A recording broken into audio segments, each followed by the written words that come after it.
So, my dear Ecocivilisation community, dear guests, and all those that came and joined us just because you're curious enough to wondering what's going on in our circles.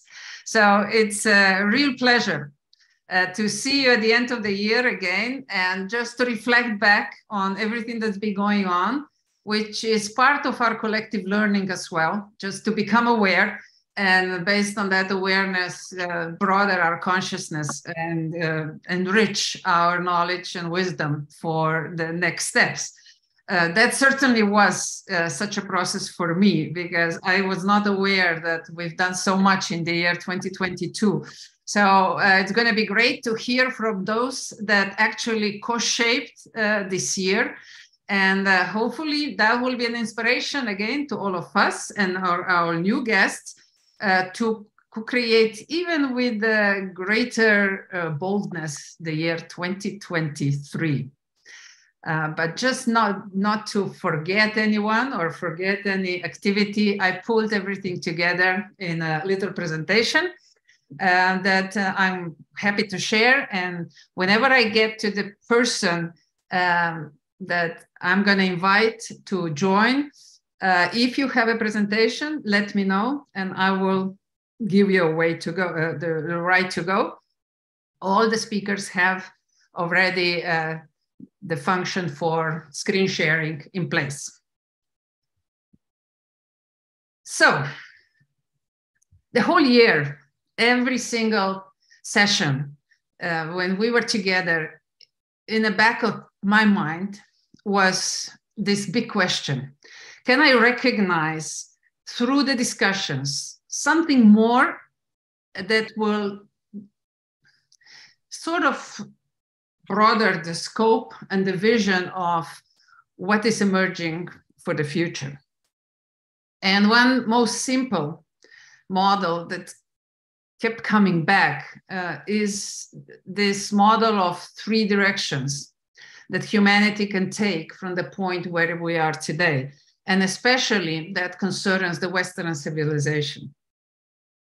The last 50,000 years are teaching us that there's been enormous amount of civilizations on this planet Earth, many of them forgotten forever, some of them were making steps that we still talk about. But one common determinator is that they all failed at the end. So the big question is, what's our future? Are we going to be yet another civilization on a pile of history of humanity and planet Earth? Or are we getting smarter? Are we getting more open and more inclusive and more connected to be able to, based on a better collective awareness and understanding of what's going on, that we are able to come up with new solutions, the way how to engage, the way how to lead, the way how to make decisions, and the way how to define the priorities for ourselves. So either we're going to fail, or we're going to follow a very logical sort of path that industrial revolutions have paved for us.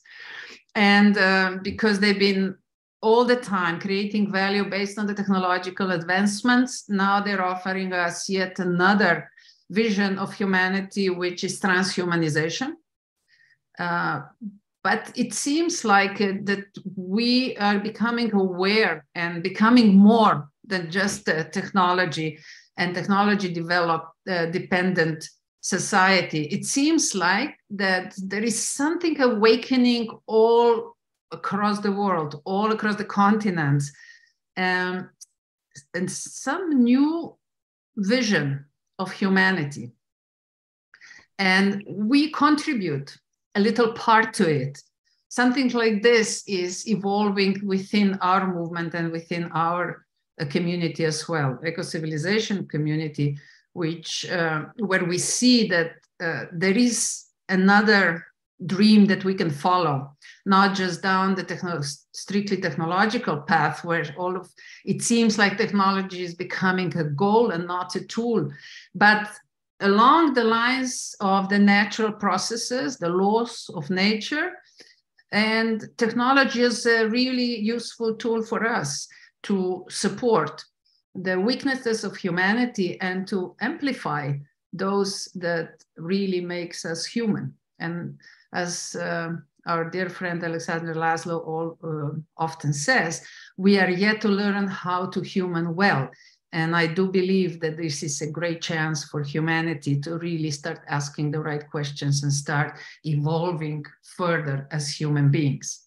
So in this spirit, just a couple of thoughts that really the most basic messages that I picked up from 2022.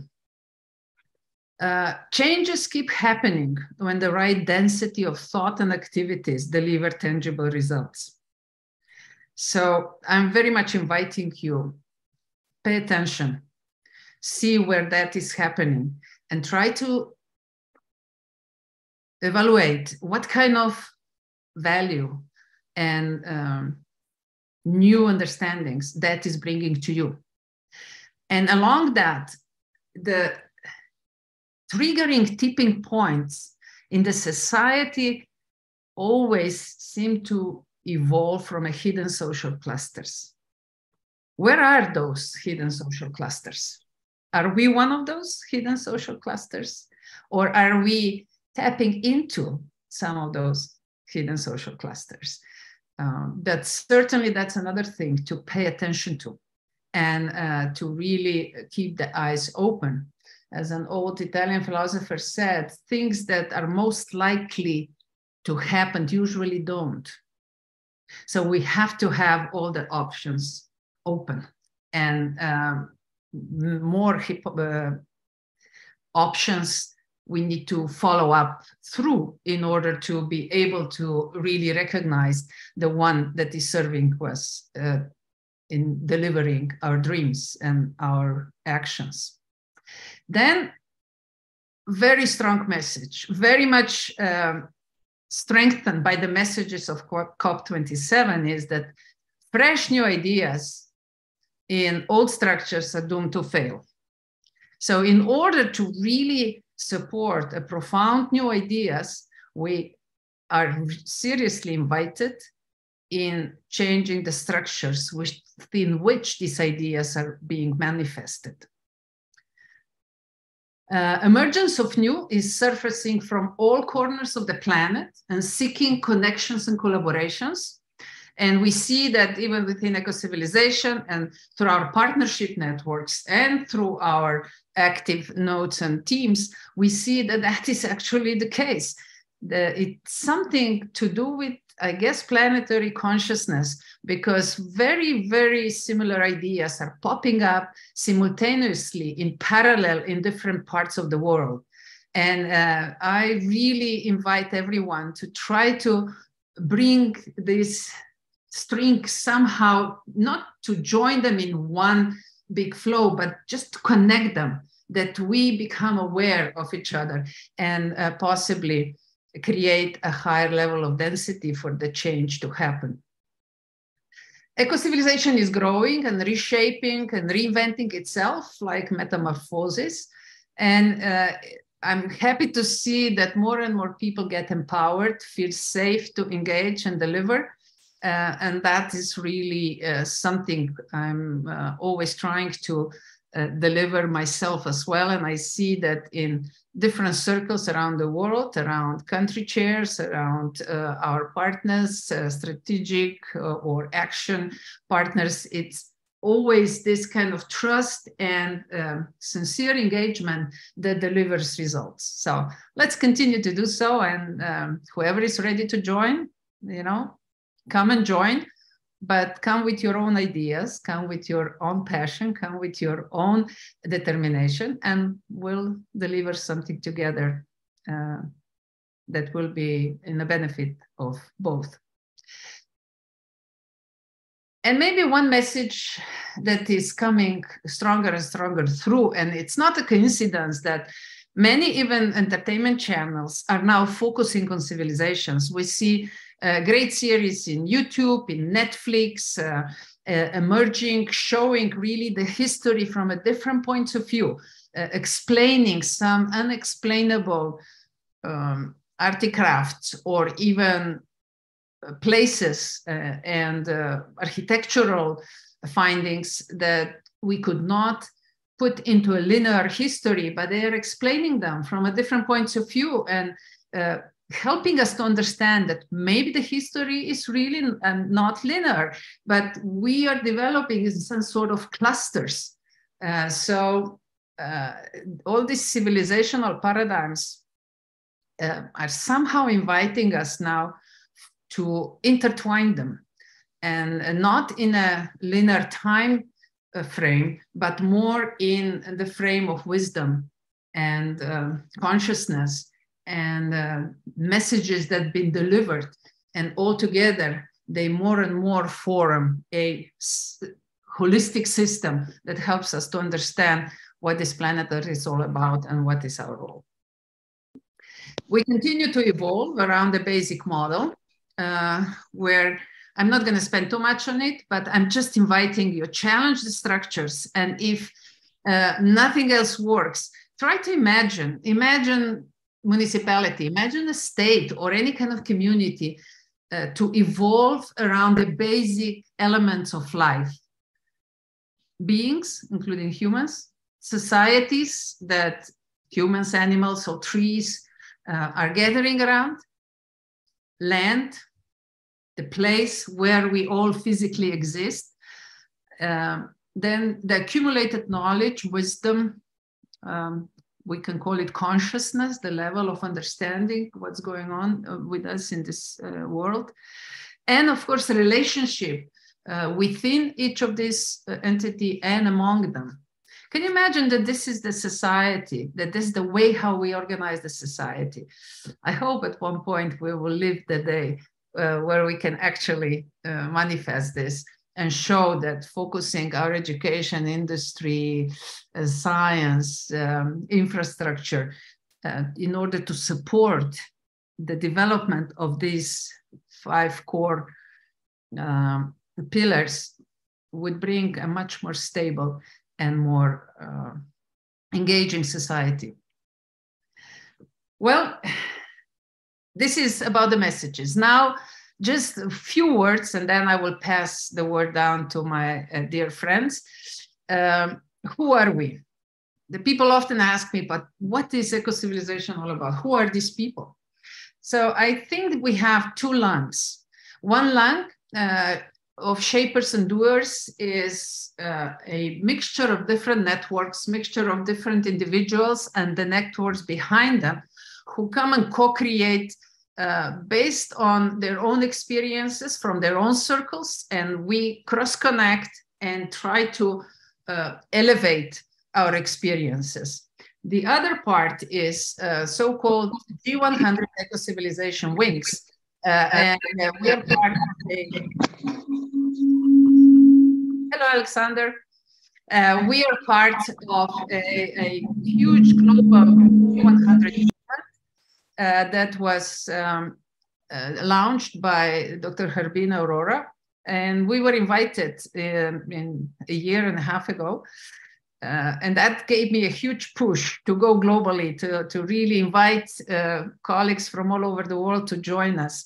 And I'm so happy. We have today already 35 country chairs, with some of them already have denim partners as well.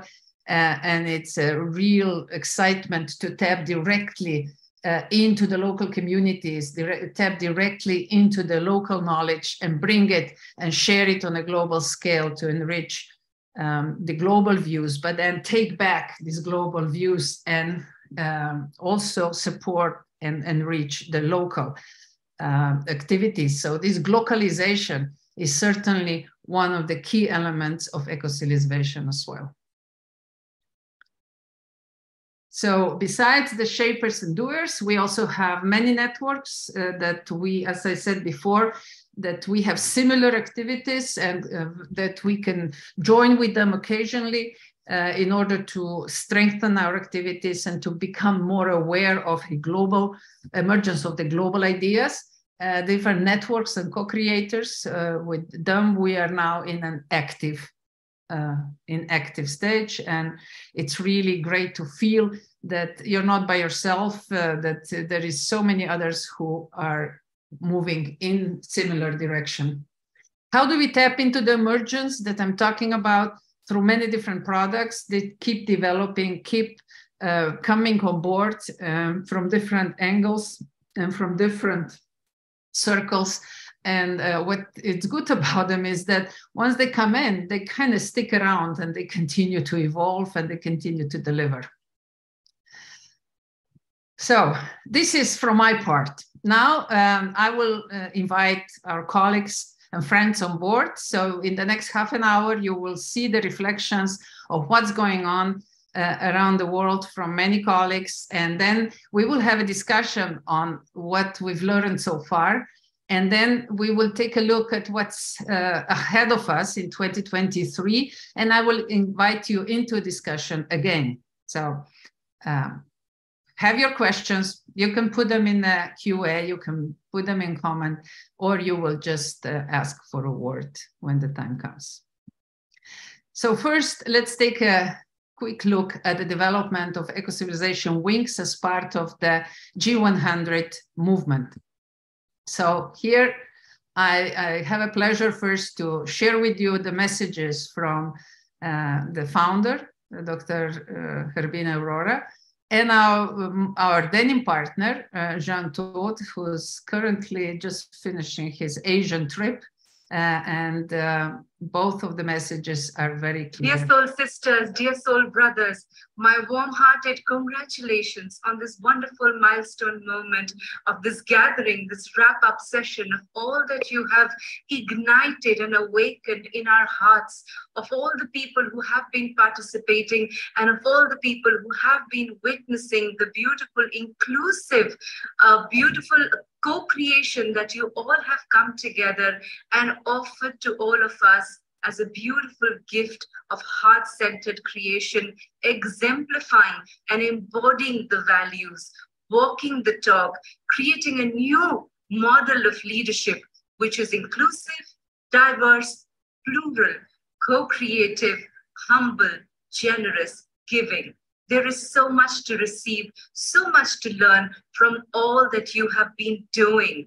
And I emphasize on doing, because it's not about just speaking those words, but really exemplifying and internalizing all those in every word, in every action, in every practice. And to me, that truly is the legacy of all the work that all of you are doing at the G100 Eco-Civilization Wing and in Eco-Civilization as a beautiful movement led by our eminent dear soul sister, Excellency Bulc. Thank you all. Congratulations. Thank you, Rajni. And a message from 𝕤𝕡𝕒𝕒𝕒.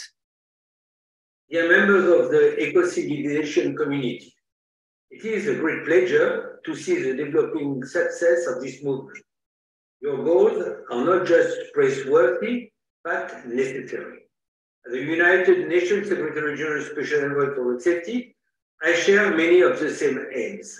Since 2015, road safety has been recognized in the Sustainable Development Goals because a sustainable, clean, and well-functioning ecology will also favor a reduction in the number of annual victims of road crashes. This is no less than a human right. As we try to promote a better symbiosis between mobility and environment, I think of the eco-civilization idea of using nature's own design principles to reimagine the basis of our civilization. And it draws to mind the use of biodegradable fuels in cars or a fuel cell-powered car where the only exhaust is a little bit of water byproduct. I commend you on this job well done. Now present in 35 countries with your books on eco-civilization and the many global networks you are engaged with, this coming year cannot fail to be of interest. I just mentioned water, and I understand there will be 11 sessions, local workshops, and a book during the coming year with its theme of water. Good luck. Thank you for allowing me to participate. I'm sorry I cannot be with you this time, but definitely we will meet all as eco-civilization partners together early next year. Have a great day. Dear soul sisters, dear. Thank you, Beena. Thank you, 𝕤𝕡𝕖𝕒. And now let me move on. It was great to hear very encouraging messages from both of you. And now I see that it's already 44 of us. So let me suggest something that I've learned from Alexander how to do. He is with us now as well. And let's just imagine that we're all together in one big circle. And all we need to do is just reach out and put your hands to the edge of your screen. And imagine that you're reaching out, touching person next to you, and feel the energy, let the energy flow and energize all of us, bring us together at this center, at the fire of eco-civilization. Let's take a deep breath.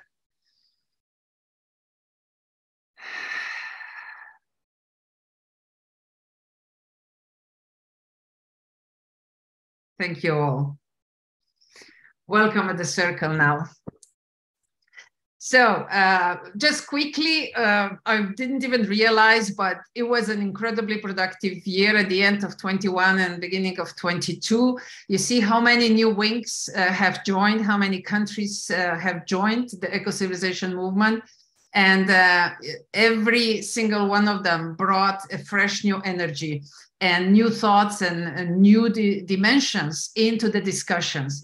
And some were a bit more active than the others, but as we always say, nobody's pushing you. And to co-shape the future, you should not do it under the pressure. You do whenever the time is right. You do it whenever you feel that the time is right and that the moment is right and you have something to contribute. Until then, just keep the energy level going and everything's going to be fine. So you see that we added lots of new countries, and we hope to do the same also for the forthcoming years. The goal is 100 countries in a foreseeable future, I hope in about 5 years' time. So I'm looking forward to continue to expand and find people who share our vision and our values and the energy we have. But there are a couple of countries or regions that especially made a difference this year. So I'd like to invite them to contribute a little bit of their thoughts and their experiences. One of them, which was actually a bit innovative try, is that we agreed with Kholi, who was our great active member in the year of Ubuntu, to become a coordinator for Africa. And it really paid off. Africa made a difference, and we have some great results from Africa. Kholi, are you with us? Yes, I am. Thank you so much. Do you want me to let you present, or you just want to talk? Let me flow. Allow me to flow. Yes. Okay. Hold on. Go ahead. Firstly, I would like to thank Violeta for the opportunity, and eco-civilization for me personally has been changing, and it has been personally in my character and with me as a person. It has really been something that I've been growing into and growing and advancing into as a person. So eco-civilization, this whole year, I am grateful, more than just grateful, because I had the opportunity to have conversations with more than 50 ladies who are doing wonderful work within their societies. So my search in Eco-Civilization Africa was to find the voice of Africa in eco-civilization, to see what Africa is saying, to see what is happening in Africa and how Africa can be part of the global voice. So with that, we have new wings. Sorry, Violeta, can I quickly share the new wings? Go ahead. Just use the share screen. Okay. Can you see my screen? Yeah, go ahead. So this year we welcomed the Lesotho wing with Mam Lerato, who is so close to my heart because she touches a lot in Ubuntu, deep humanity, and ancient African values. So with Lesotho, we are really looking forward to unpacking the African wisdom within Africa and just unpacking it. This is building from the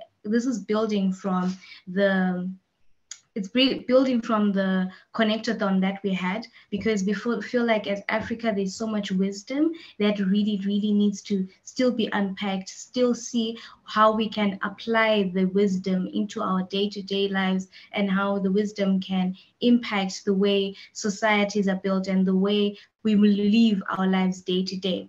And then we also welcomed the Kenyan wing, which is led by Florence Ochala, who is such a lovely woman with a passion for youth consciousness. She looks at how youths can find themselves, they can find purpose, they can find the way that they can impact their communities within their communities. And she's also passionate about sustainable development of businesses.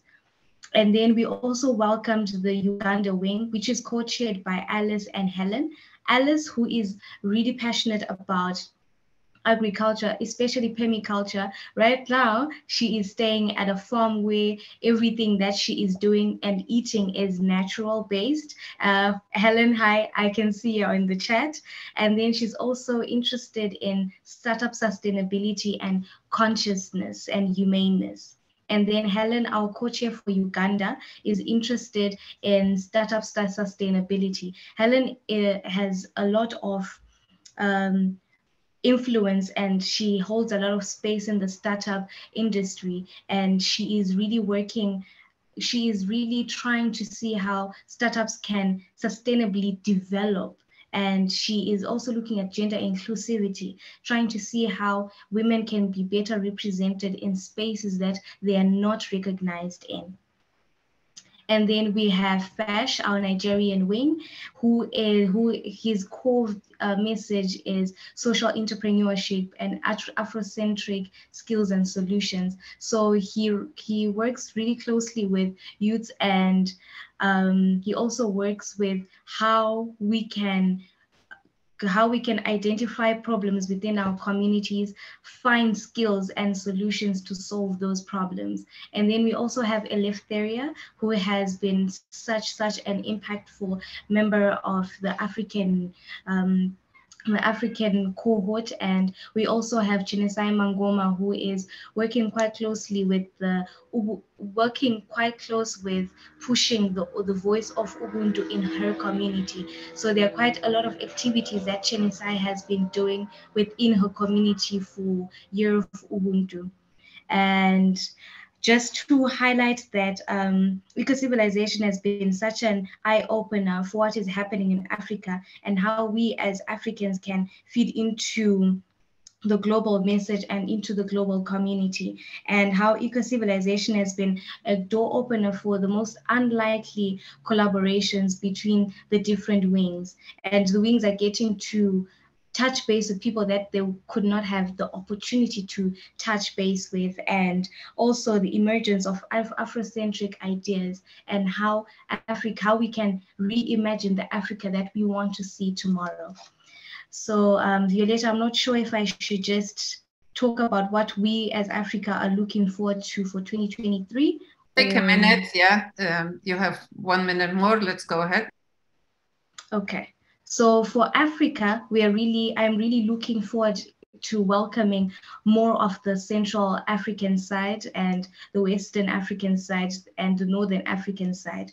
And I discovered in my research that there's also the diaspora community, the diaspora African community that is people that are not in Africa, but are around the world and had to leave Africa so that they could find better economic opportunities outside Africa. So that's another community of Africans that I hope to hear their voice and hope to see what conversations, what Afrocentric ideas that they could either feed into or come up with, because they've had the opportunity to be in touch with different spaces in different parts of the world, and the Africa they imagine to see in the years to come, or even in 2023.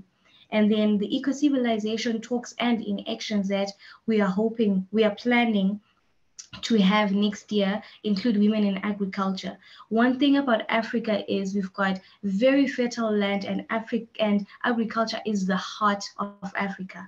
I could say the food basket of the whole world is in the heart of Africa.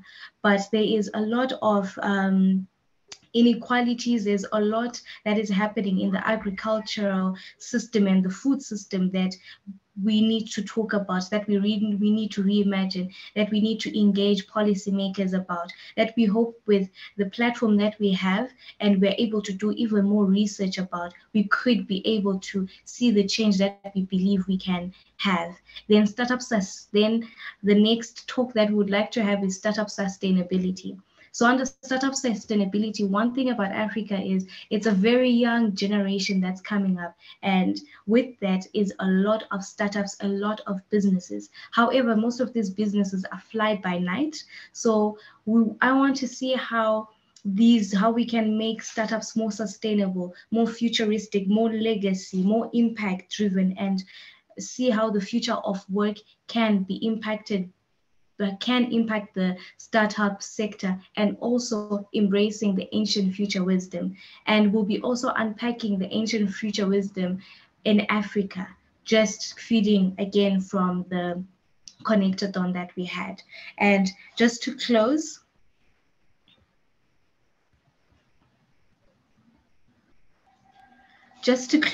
I would like to just say that Africa is coming up big and it's coming out strong, and the voice of Africa is really molding itself.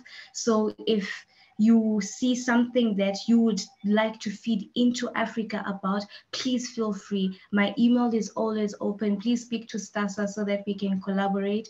I know the ladies part of the wings and the gentlemen are also very much welcoming to more collaborations, more conversations, and more eco-civilization in action. Thank you. Wow, thank you, Kholi, for this really, really great report and such an encouraging messages at the end. So thanks a lot, and we'll walk the path together, and we want Africa at the table to be fully, actively inclusive, and really build that we can build together the future of our civilization. So thanks for being such a great coordinator, and I'm looking forward to the year 2023. This was the continental view, but now I'd like to move in and invite three very active country chairs to share their thoughts, their views on how do they see the development on a country level, on a local level, with the local engagement. And Ferial, are you with us? I am indeed. Scotland. Okay, great. Welcome, and the word is yours. Hi there, everybody. I'm just so excited to be here with all of you today, and I'm just going to press a little button. And we lost Ferial. So, I just had to join the panelists. That was the reason I kind of out for a bit. So I'm going to put on my screen, and just want to say thank you so much for this opportunity to share. In Scotland, it's been really exciting. There's lots of things happening. But I think the core, so if I may just share my screen, I have also... Go ahead. So I'll just share my screen very quickly.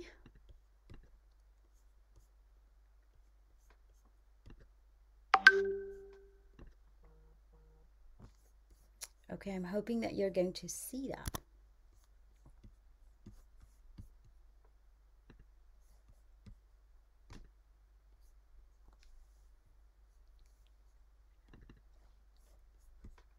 Are we seeing that? Great. Yes, you're with us. Go ahead. Excellent. So, yeah, it's been an exciting year for us in Scotland. And we've grown quite a lot in our numbers, and we've done some exciting things together. And at the core of all of that, we found it was about relationship for us. It grew because we are sisters. We really are. We are people who love each other. We can meet up for coffees, and we can support each other, and we can cry together. And I think if we're growing, just as something to throw out there for those of you intending to grow your regions and your areas, I think it's a great place to start. Because when we love each other and when we understand each other and we have these deep relationships, we're able to collaborate so much better together. And that's what we found.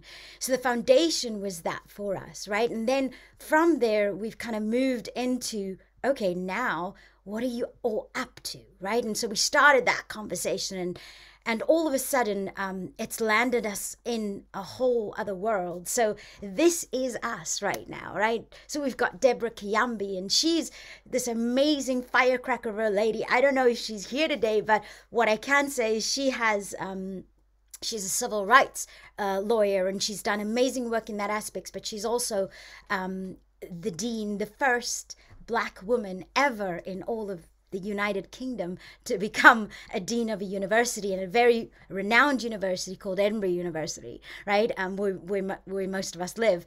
And actually, she's been doing some great strides, wonderful work there, and we intend to work to kind of build on that for next year. She's doing a women's conference for next year. I know Violeta's going to be attending, and many of us, and hopefully many of you in the room here, we're going to invite and say, come along, come and enjoy Scotland with us and see what we're doing here.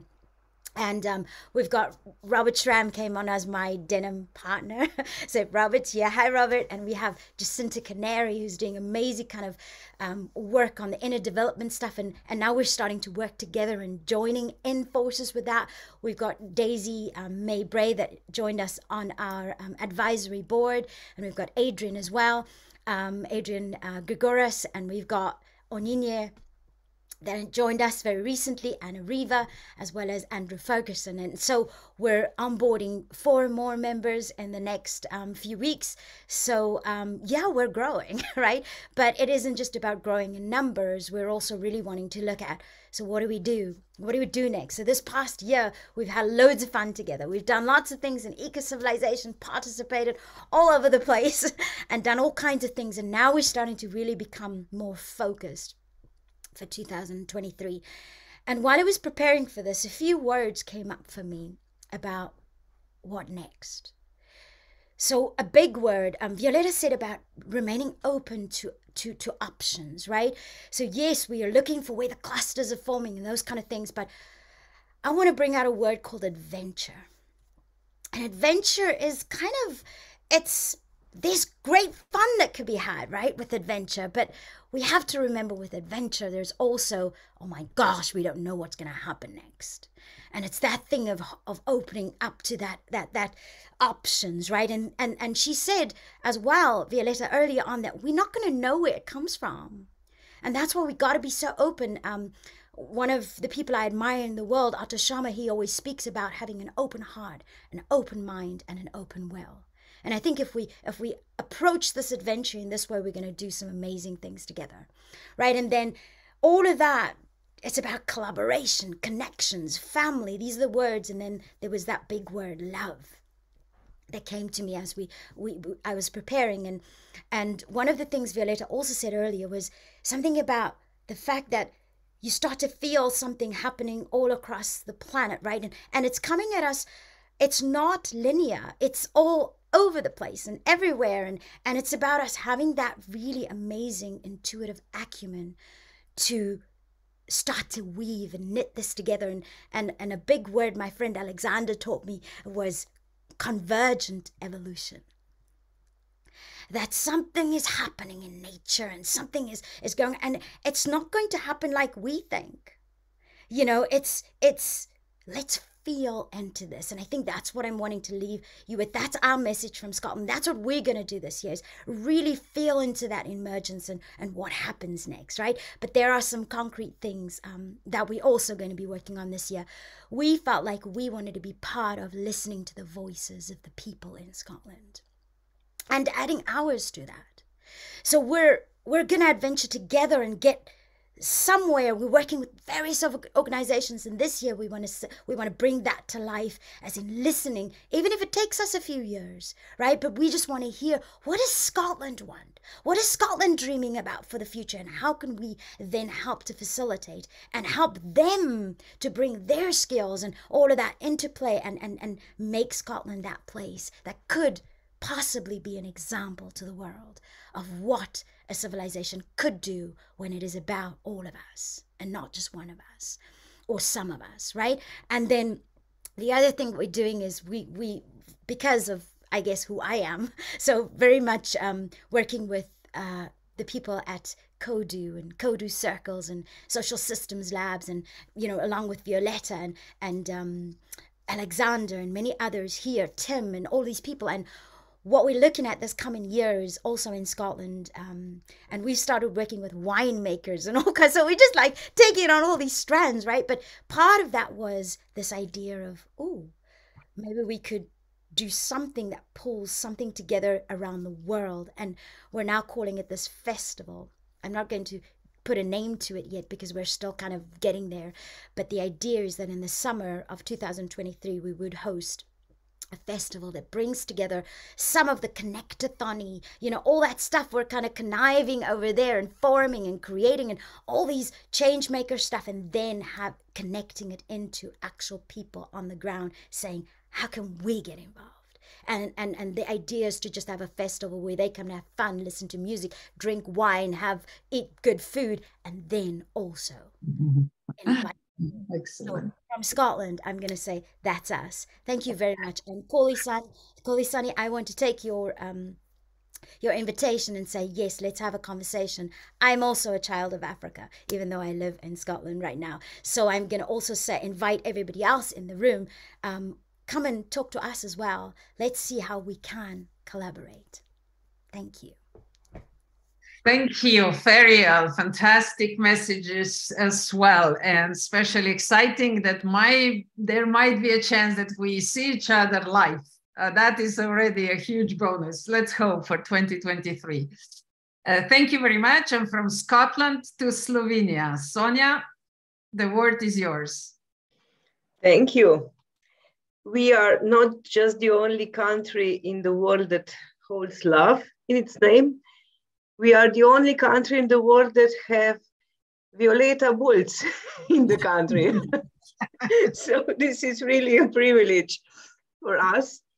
And I would like to share what we have co-created this year based on the very successful also the year 2021, when we started with Ecocivilisation talks in Slovenian language. And now in this year, we have also created some events in our language and co-created some events in English.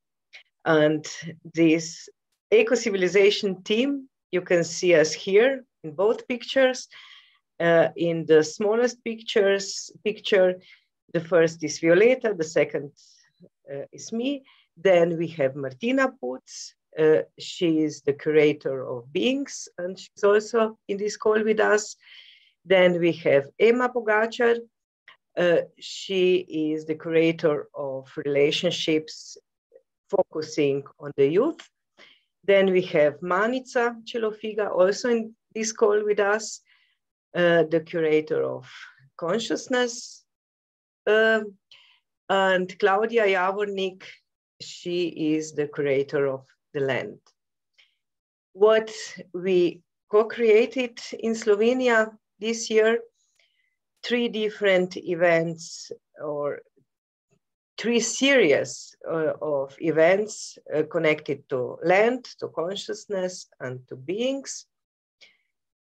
And then we have also co-created the Ecocivilisation talk about indigenous wisdom in February. Sonja, do you want to move your slides? Oh yes, I thought I have. No, because you don't have a presentation mode. Sorry, thank you. You need to go back. Thank you. Okay. Now I hope you see. Yes, you see this. Perfect. Yes. Yes. And we have also taken part of the Ecocivilisation podcast series.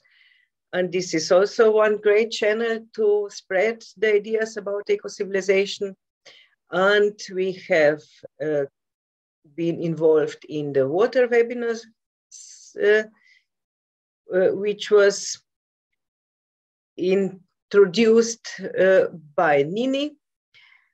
And we have co-created this European story of ancient future wisdom together with Manica Celofiga.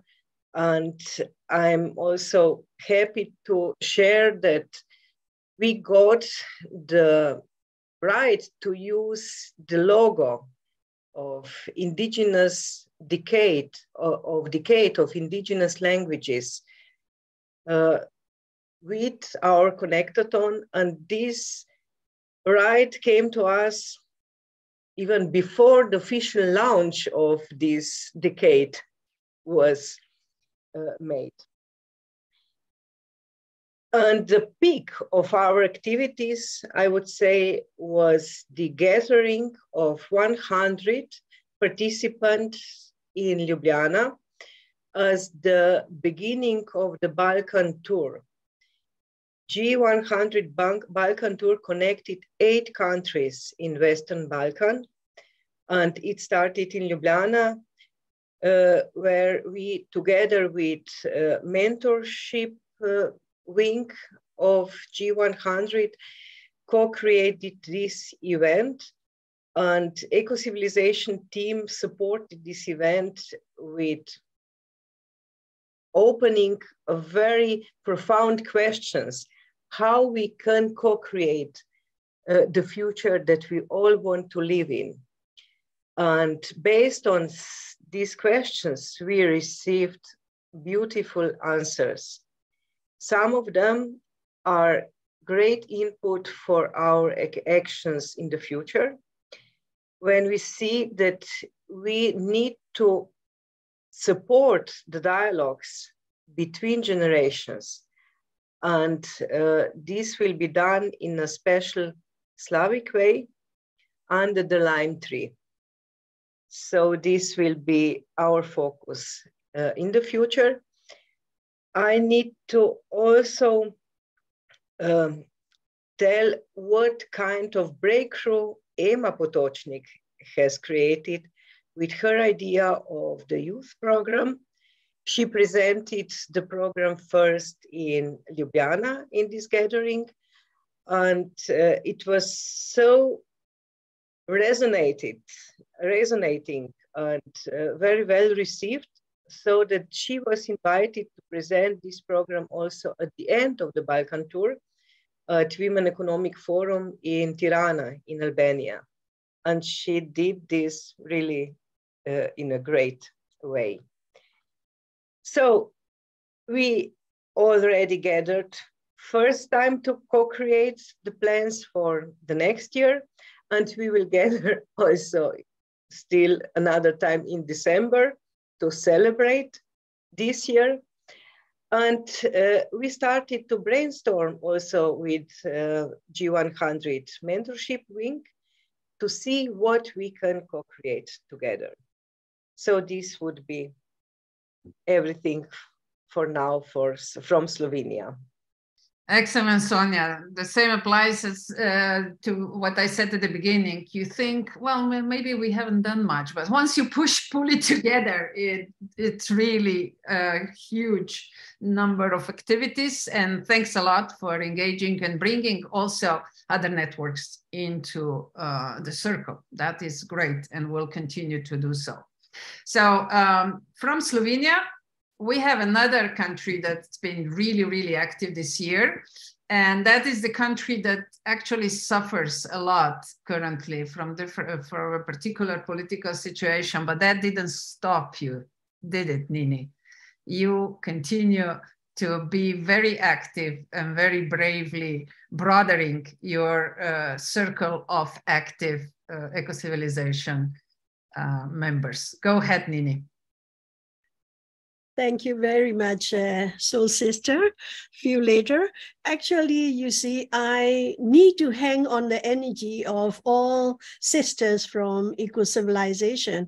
But thank you for giving me the credit that we work through this nightmare. Yeah, it's a two-way street, you know. We need to hang on to those who can trust. And in our country, we have beautiful culture. We have very good social life in the past, not now.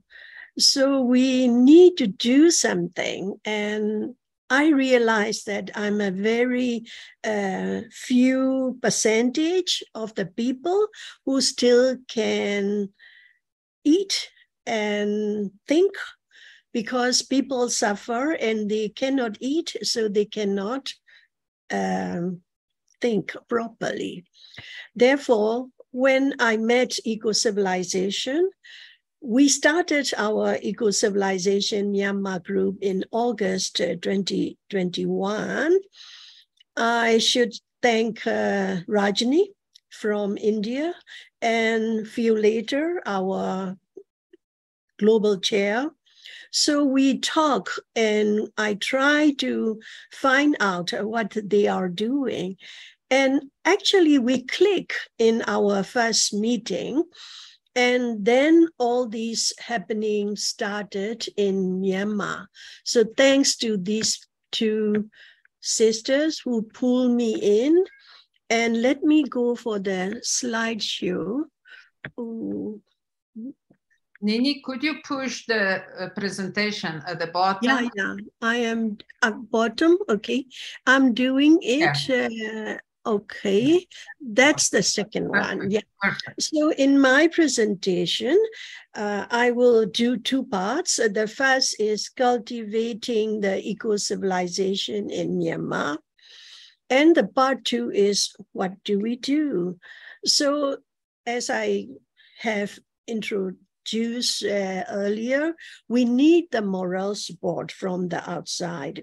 And as you all know, Ecocivilisation is the volunteer movement, and we all have to chip in. So I was very happy to chip in.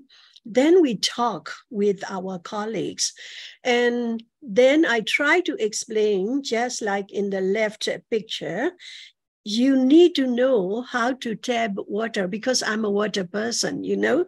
So it is very interesting that they agree with me. Our vision determines our rights, because many times our rights were not there. But our vision determines our rights, and not the giver. That's point one.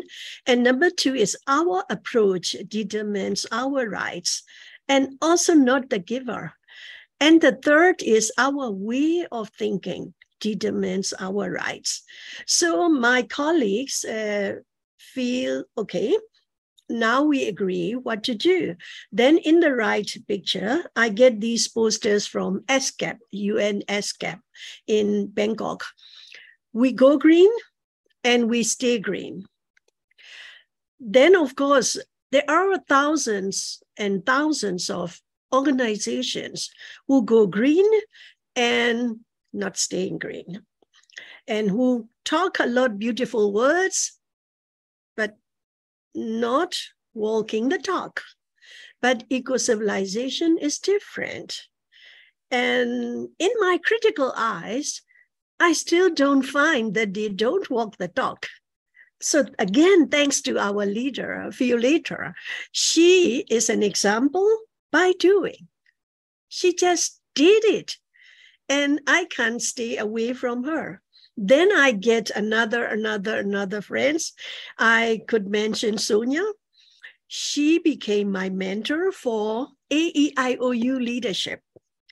Then we translated that 𝕤𝕖𝕖𝕣 manifesto, and I presented to my colleagues and say, look, can you abide by Yes.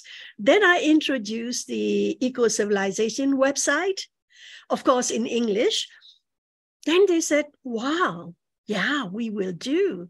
Then slowly, from January 2022, we can start the regular Friday meetings. And it's so beautiful by Zoom. And we talk about eco-civilizations, we talk about 𝕤𝕖𝕖𝕤 leaderships, and we talk about circular economy, thanks to Rajni. And we also went to her webinar with a lot of the circular economy champions. And we pick the e-waste. So electronic waste. Now we have a group who does the electronic waste. Then we have quarterly excursions. We went in July, we went to the excursion and we sent all the photos to Violeta and she said, oh, wonderful, we are very happy. But here you don't see any photographs. You see my point? And that isn't that it is so strange? But we still have to stay like that.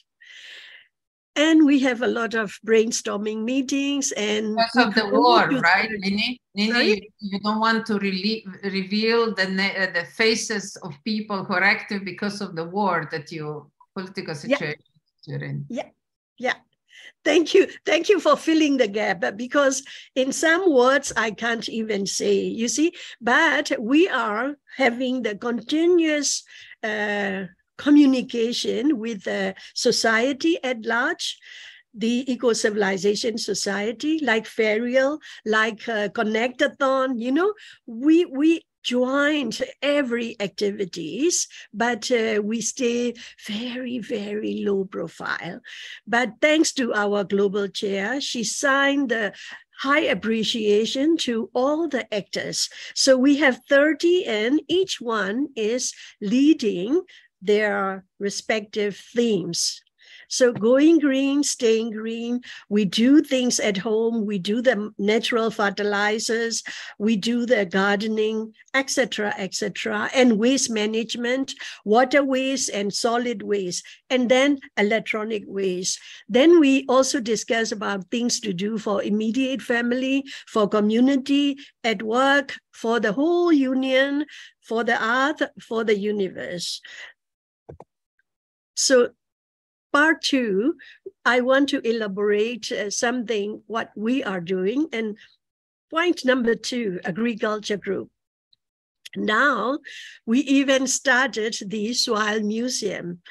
Soil museum is the thing that you slice the soil, the top soil, which is very fertile to the agriculture. You slice the soil like a bread, and then put it in the glass frame. Then you show, so in Myanmar, roughly, we have 8 different kinds of soil, and to each soil, we can grow suitable crops. And if you go detail, we have 24. And now the experts said it could be as much as 36.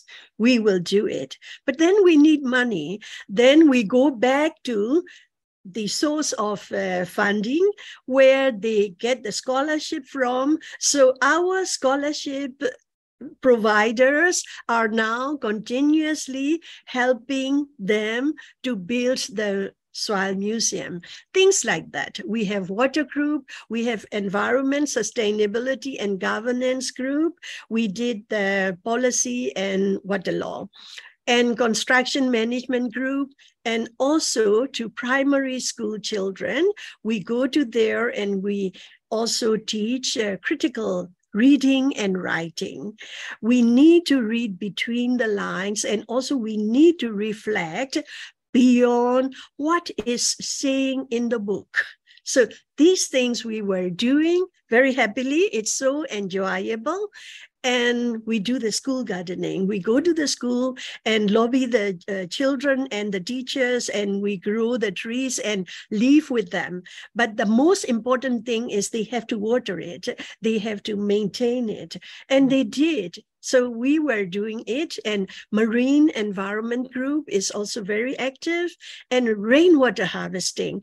Our summer is coming, and before that June or May 15, we have to have the rainwater tanks or any other devices. And also SME groups, we do that circular economy approaches. We are enjoying giving them the information, also for webinar from Rajni, and publishing and translating. We are going to launch 2 books. One is Change, published by IUCN, and we translated it. The another is Value. It is also by IUCN, and we translated it into Myanmar. So we have the publishing house, and we are doing that very important books to be translated into Myanmar. Ecocivilisation already published the book number 1, the circular economy. So we are thinking which part of that circular economy is suitable to Myanmar, and we will translate chapter to chapter, and we will publish it. And we also have anthropology group. They have oral history, and now we are talking about water museum online. And we will put the oral history and the water and the source of water, and also artesian well, you know, they just pump out of the earth by force, by no machine, no nothing. So these are very exciting thing for us. And also elderly people, they want to join us, but they don't have any energy or money to contribute. So we call them clapping group. They clap for us. And that is the well-wishers and moral supporters. Great. So this is our activities. Yeah. Sorry. May I just ask you to wrap up, just because the class is switching off, and I just would like to greet them. The Stefan's class. Sure. This is my second last, and the last is just thank you slide. So we are on the last one, and this is the plan for 2023. To join the Ecocivilisation Year of Water 2023, we are joining and water-related disaster risk reduction and communicating and networking with G100 Wings and collaboration and participation in other Ecocivilisation main activities. I think Connectathon is also coming up again in 2023. And this is for our disaster risk reduction. Thank you for your time and attention. And this logo, I copy it from United Nations Trust Fund for Human Security. I like the motto, freedom from want, freedom from fear, freedom to live in dignity. Thanks. Thank you, Violeta. Thank you very much, Nini. Thank you for this very thorough presentation. And in spite of the very difficult situation, I'm glad to see that you're active and you do not give up. Your spirit is high. So thank you very much. So Stefan, are you still with us? If you are, please just check in for a second before you switch off. We were too late. Okay. Sorry. No problem. So we'll continue. Stefan brought the entire class. They were with us for 1 hour, and now they had to switch off. I was hoping to get their feedback before they leave, but it's okay. So thank you very much. Thank you to Kholi. Thanks to Ferial, Sonja, and Nini. You got a bit of a glance of the rhythm and energy and everything that is possible. So nobody defines really you. It's your commitment, it's your energy, it's your they are your dreams and dedications that you just bring forward. And we are happy when you share them, because through that we are all enriching our lives as well, and together we can really move by far more than each individual can. But let's continue. And it's good that at the end of this wrap up of Ecocivilisation Wings, I announced something that evolved as a consequence of all the activities that were happening. And they were, you know, there was a need for some sort of also coordination on the level of ideas. So Maria was the first who kind of prompted me with that kind of thought for Latin America.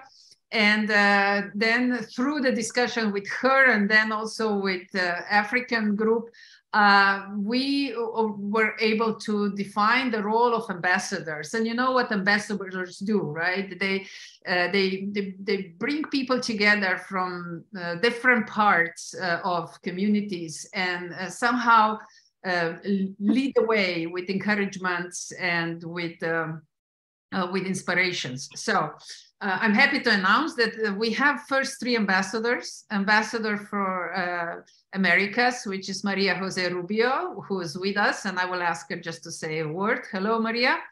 Then hi, Violeta. Thank you so much for having me here. So happy.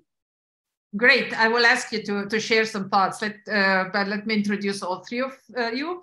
Alice Namuli Blažević, she's been very active, a decorated manager from Uganda, and she was happy to take the role. And together with Kholi, I think Africa will be rolling. So we have operational force, we have the ambassador, and that's going to be a very powerful continent. And Eleftheria, who's moving to Europe now, and she agreed to coordinate the European side. So here we go. We have first three ambassadors. I wish you all the best and welcoming you to the circle. And I would like to invite Maria just to say a quick word, and then Alice, and then Ellie. Go ahead, Maria. Okay, thank you, Violeta. Okay, really honored to be here, and I agree so much with everything that Ecocivilisation has done and all the philosophy around it. I would just like to have 2 comments. First, I believe that we need to work on systemic change. So we have been doing it. I'm from Colombia, South America. We have been doing it with the movement Colombia Cuida Colombia, which is Colombia Cares for Colombia. We have been able to reach more than 3 million Colombians since 2020, starting with the pandemic, but we have been shifting to systems change. And Diana Montoya, who is in the call also, she's part of Colombia Cuida Colombia. She has, I think you will present her later. She will be part of the Colombian chapter. So very happy to be here. And on the other hand, I'm a social entrepreneur. My business is 𝕤𝕡𝕖𝕒𝕤, and we promote human development through play with a circular economy model. And we have been recirculating toys and materials for 3 years.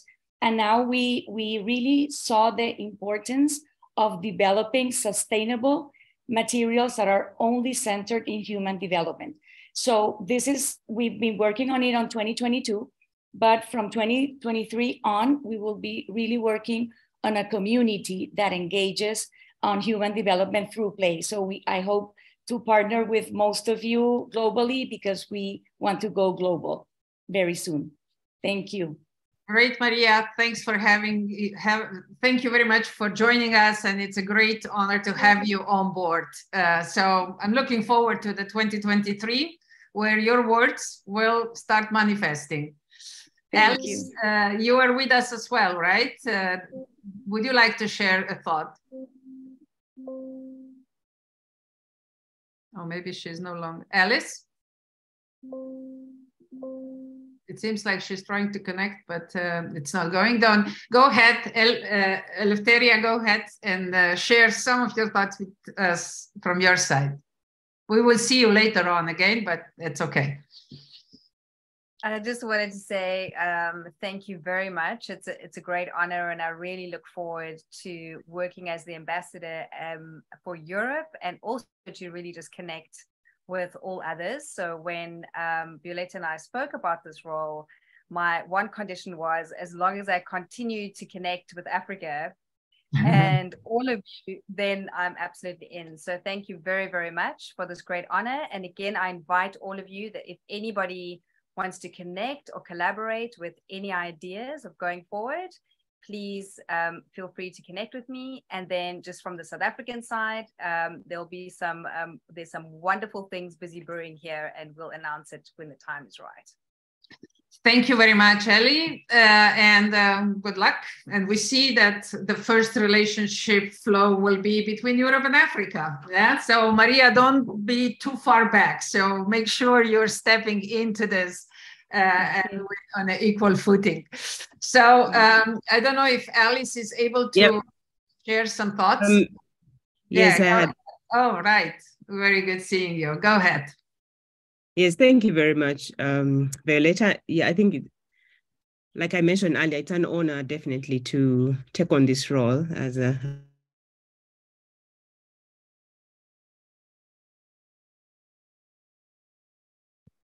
this year. I feel very empowered. Very empowered, and having learned so much within such a short time. Looking forward to next year to now with the knowledge I have, I'm just wondering, I have all these ideas and I'm just thinking, how do we now start implementing?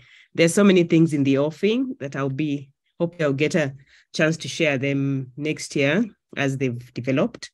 It's very exciting. Thank you very much. Thank you, Alice. Great having you on board, and good luck. And you and Kholi, as I said, you're going to rock. So that's going to be really great to see what's going to emerge out of that. So thank you very much. And let's move on. Just quickly mentioned two events that we were fully present in G100 Global Summit in Dubai and Beena Network Porto 2022. In both events, Ecocivilisation was well presented, and in the Porto also issued a very good publication that we published among the books on our webpage as well, where Ecocivilisation has several pages in it, and it was really well received. Now let's see the action where we thrive.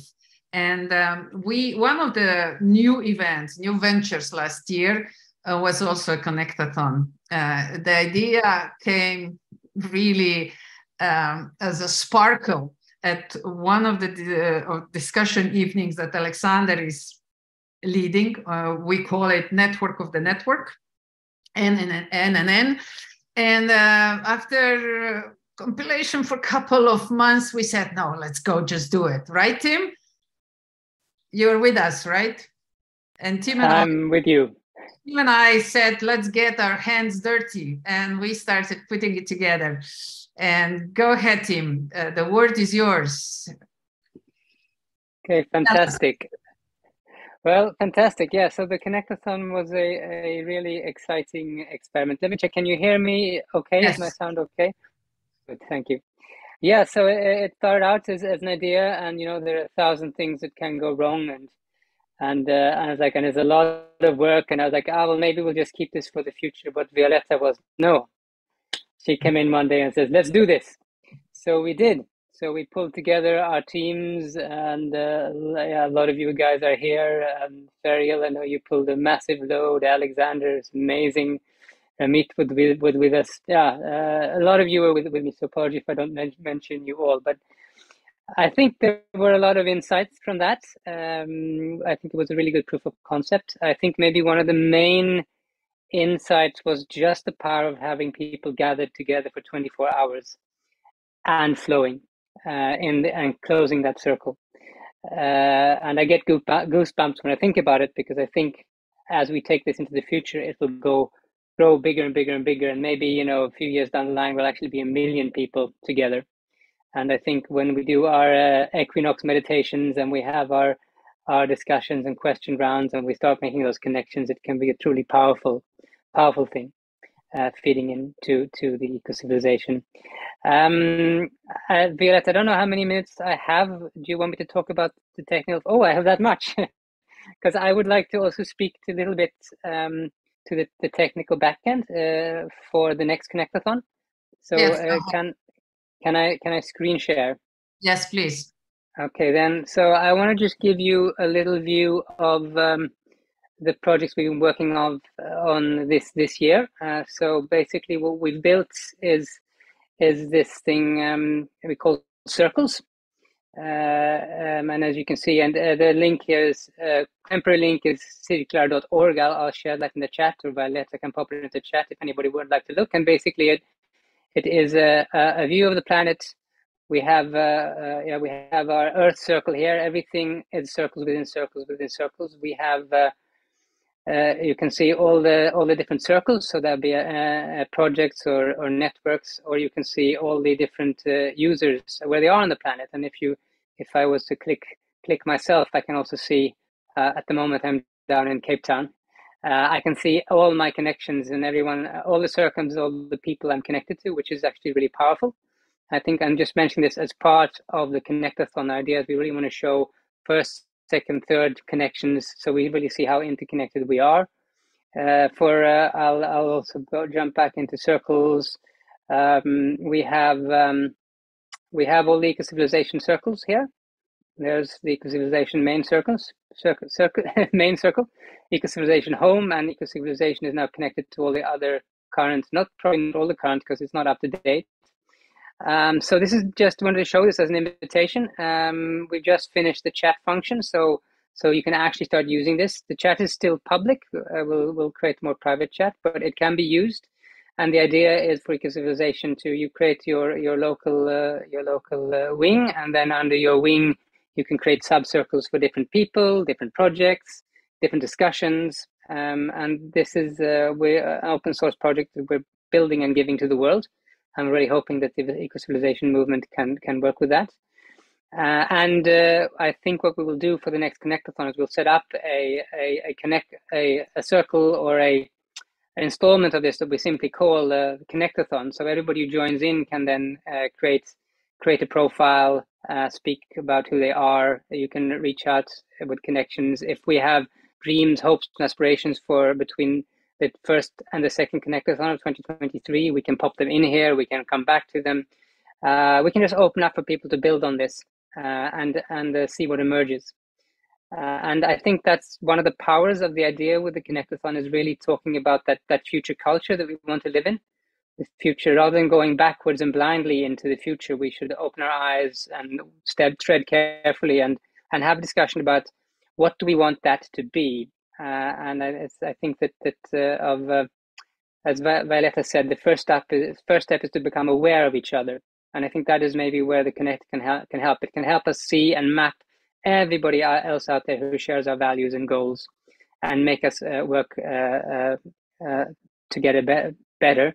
And then we have our circles, which creates stronger connections. And then we're invited to the next step, I guess, which is acting together, whether that's creating policies or looking at best practices or just dreaming up new ways how we want the world to look, what kind of technology supports that, and so on. So I think that could be a great way, and I hope we can use this as a tool. It should be pretty operational. And maybe, Violeta, we could have a session at some point where we dive into it as a tool, and I can explain more in detail.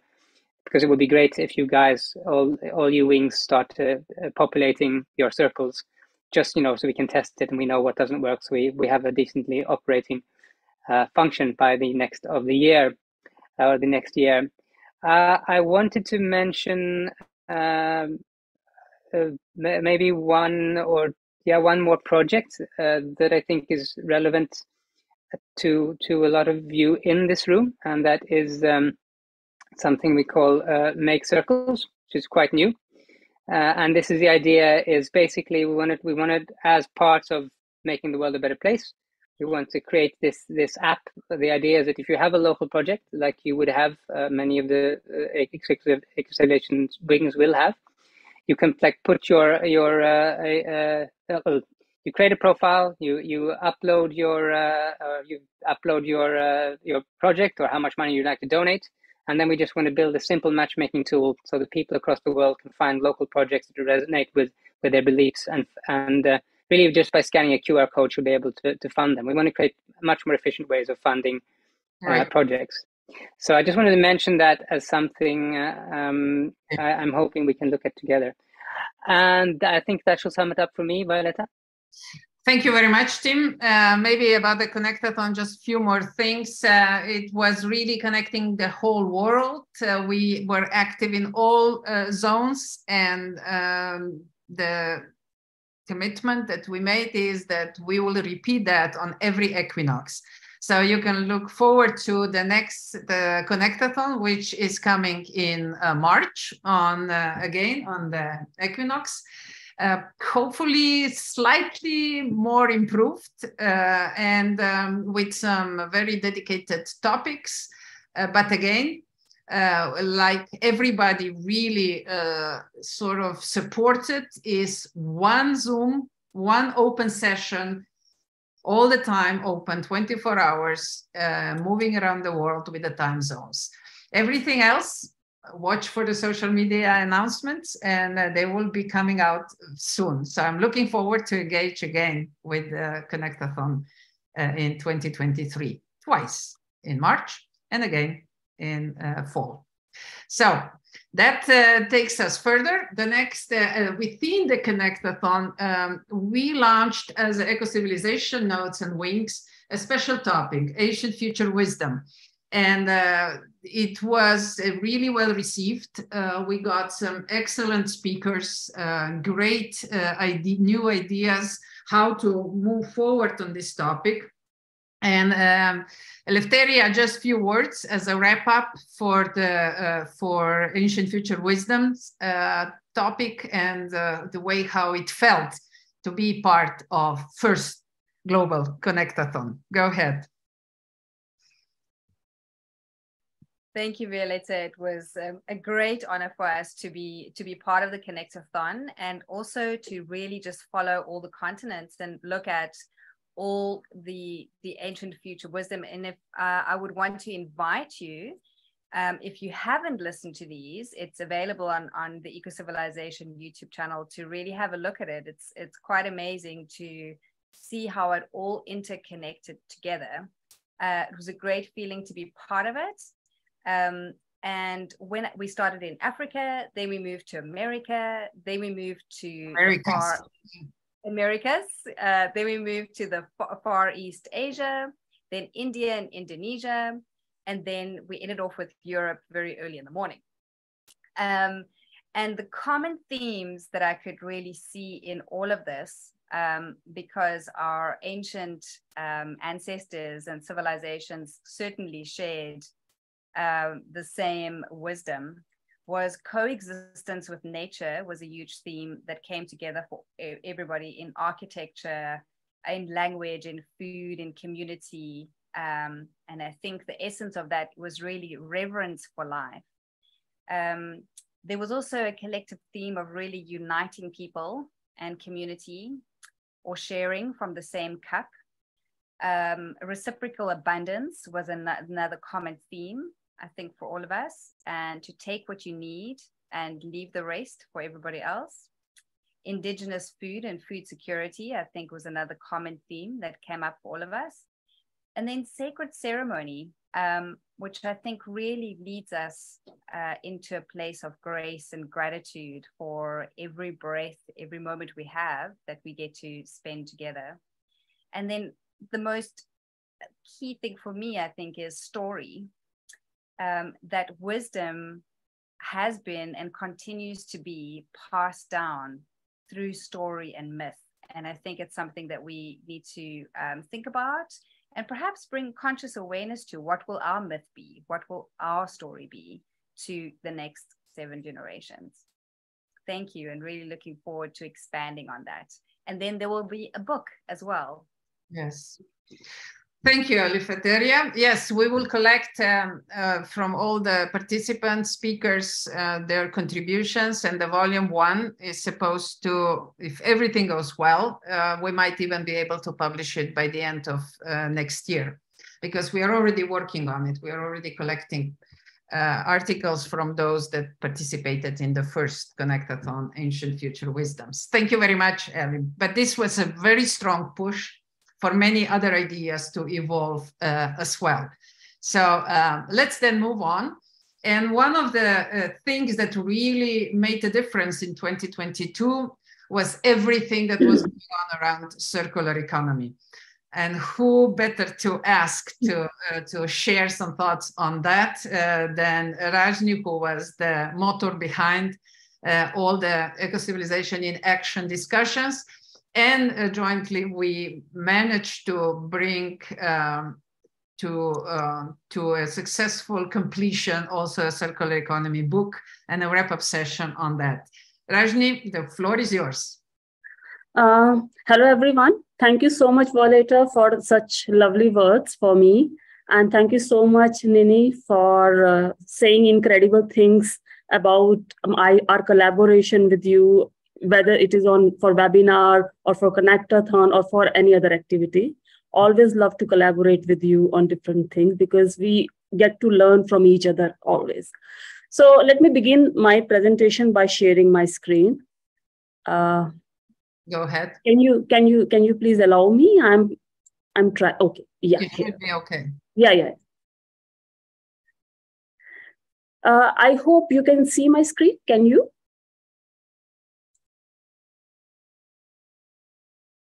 Yes. Yes. Yeah. Yes. Okay. Yes. So, okay. Good. So let me begin my presentation with the highlight of the year, as Violeta also specified about the book.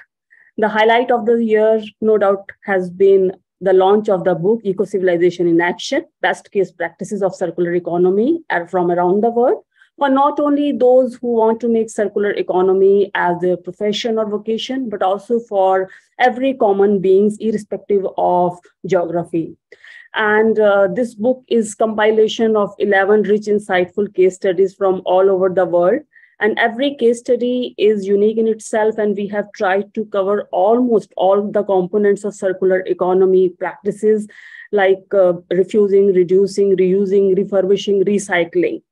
Apart from that, we also organized post-launch of the book, a circular economy webinar very recently, in which we invited some of the contributors who didn't participate earlier, but we invited them to share their knowledge this time with the title of the webinar, Weaving Circular Economy Ideas Together. And the third thing that we have done this year is creating a community, Ecocivilisation Community India on LinkedIn, because we feel that LinkedIn is one of the most productive social media space for creating community like Ecocivilisation, And it has been very productive so far for all the activities that we have organized. Of course, we keep trying on different social media also, but so far our experience with LinkedIn has been wonderful. And undoubtedly, this year we got exposed to some of the incredible activities. Like Tim also said, that Connectathon is something very unique. And thank you so much, Tim, for preparing all the back-end and front-end support on Connectathon and introducing us to this wonderful, incredible activity that connected throughout the world to us. And also, I got opportunity to facilitate and moderate a webinar along with my friend Khin Ni Ni. It was certainly an honor for me. So let me move on to the next slide, which gives you a bit of idea about our plans for the year 2023. And here we are shifting our focus from circular economy to water. Yes, we are focusing on water for the year 2023 because we are declaring the year 2023 as the year of water. And here I have mentioned a couple of webinars that we have decided we would be doing in collaboration. Of course, Nini, me, Yuko, and hopefully many more co-creators will join this year as focus on water. And also we are planning to organize some of the activities at regional level. And that would be a very unique experience, I hope, for each one of us would be. And Rajni, I will speak about this later. I just wanted you, if you don't mind, focusing on circular economy. And, because we Okay, so Violeta, so basically I wanted to focus more on the things that we did on the year 2022. And I just wanted to give the glimpse of our activities for the next year. So without taking much of your time, thank you so much, all of you, for your patience listening. And that's all from my side. Thank you. Thank you very much. And really congratulations again for our first Ecocivilisation book, which is a circular economy topic. And we will continue based on these experiences even further. I just learned that Alexander unfortunately has to leave us soon. So I was hoping to keep him all the way to the end, that he can give us his really, he has this great capacity to pull everything together. But please, Alexander, go ahead. We'll give you the word now. And then I know that even if you speak now, your words will have a long-lasting reach. Please go ahead. Thank you so much, Violeta. I didn't want to jump in the middle, but I'll be able to be here for this next half hour, and then I'll have to head off. But I didn't want to miss this important occasion, this important event. And so tell me, Violeta, just so I can flow with this effectively, how much time you would like me to share? Well, if I say 7 minutes, would that be okay? Good. Okay. Perfect. Perfect. Okay, good. So I want just to take a moment as I share with you, just to take stock of the rise so appropriately in the feminine energy of this initiative. And just to hold that, because this is the time when this is so needed, and the pulling together of all of the eco-civilization wings and the ambassadors, and as you see even here, and those who are here and present and participating, there is a beautiful rebalancing of the feminine energy in this collective exploration. So wanted just to recognize that and to bring that also strongly to the fore. And, you know, I wanted to mention this little quote that they say, "We are the ones we have been waiting for," right? Well, we're not waiting anymore.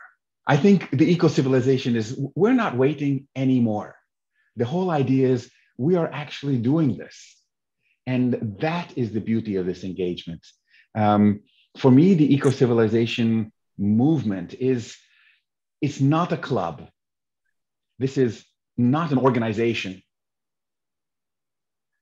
This is not a think tank of some group of people exploring potentials, although it is that as well. And it is certainly a do tank where people are engaging with each other to connect.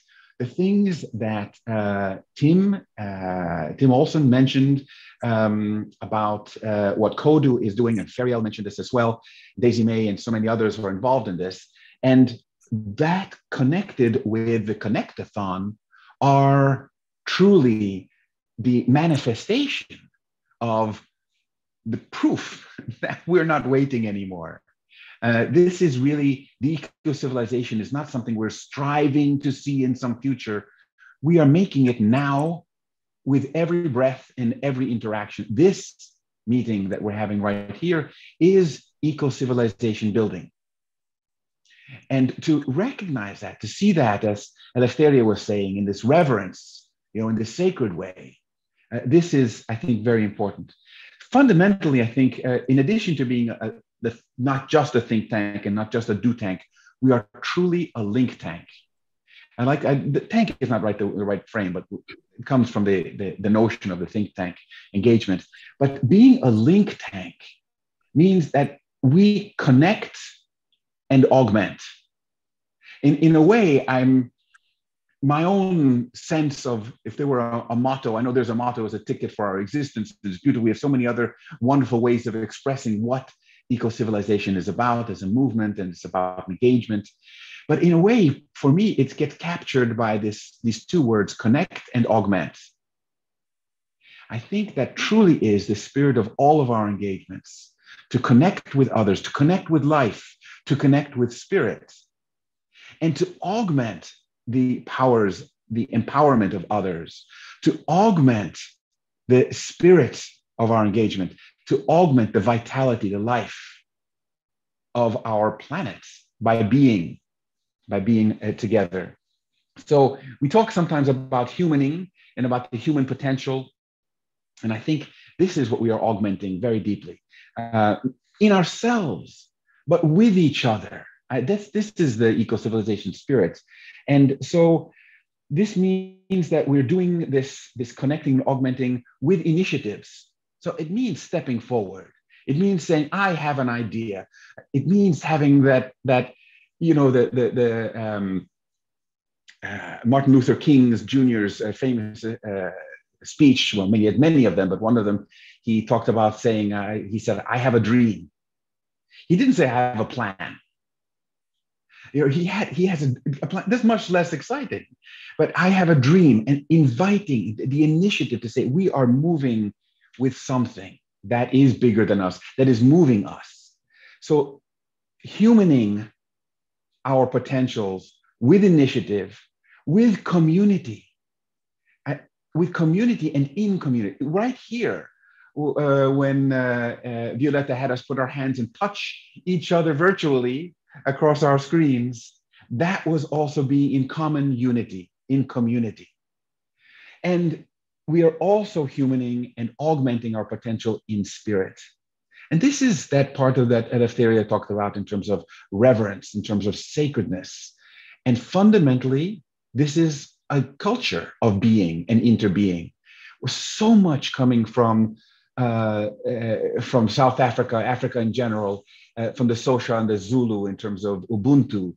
And this interbeing is founded on love. And this sense of our love for humanity, our love for life, our love of what we can be and what we are being together, this, I think, is the fuel for our engagement. So, you know, I'm going to wrap up now, but there's this expression, right, to be the change you wish to see in the world. Right? That's the admonition that Mahatma Gandhi gave to us. Very inspiring. And I would say that maybe ours also is to be the eco-civilization we want to see in the world. Right? What is that? To be but that is something that you need to feel in your heart, moment by moment. How are you being the eco-civilization you want to see in the world? And you can't do that alone. You know, you can't do this alone.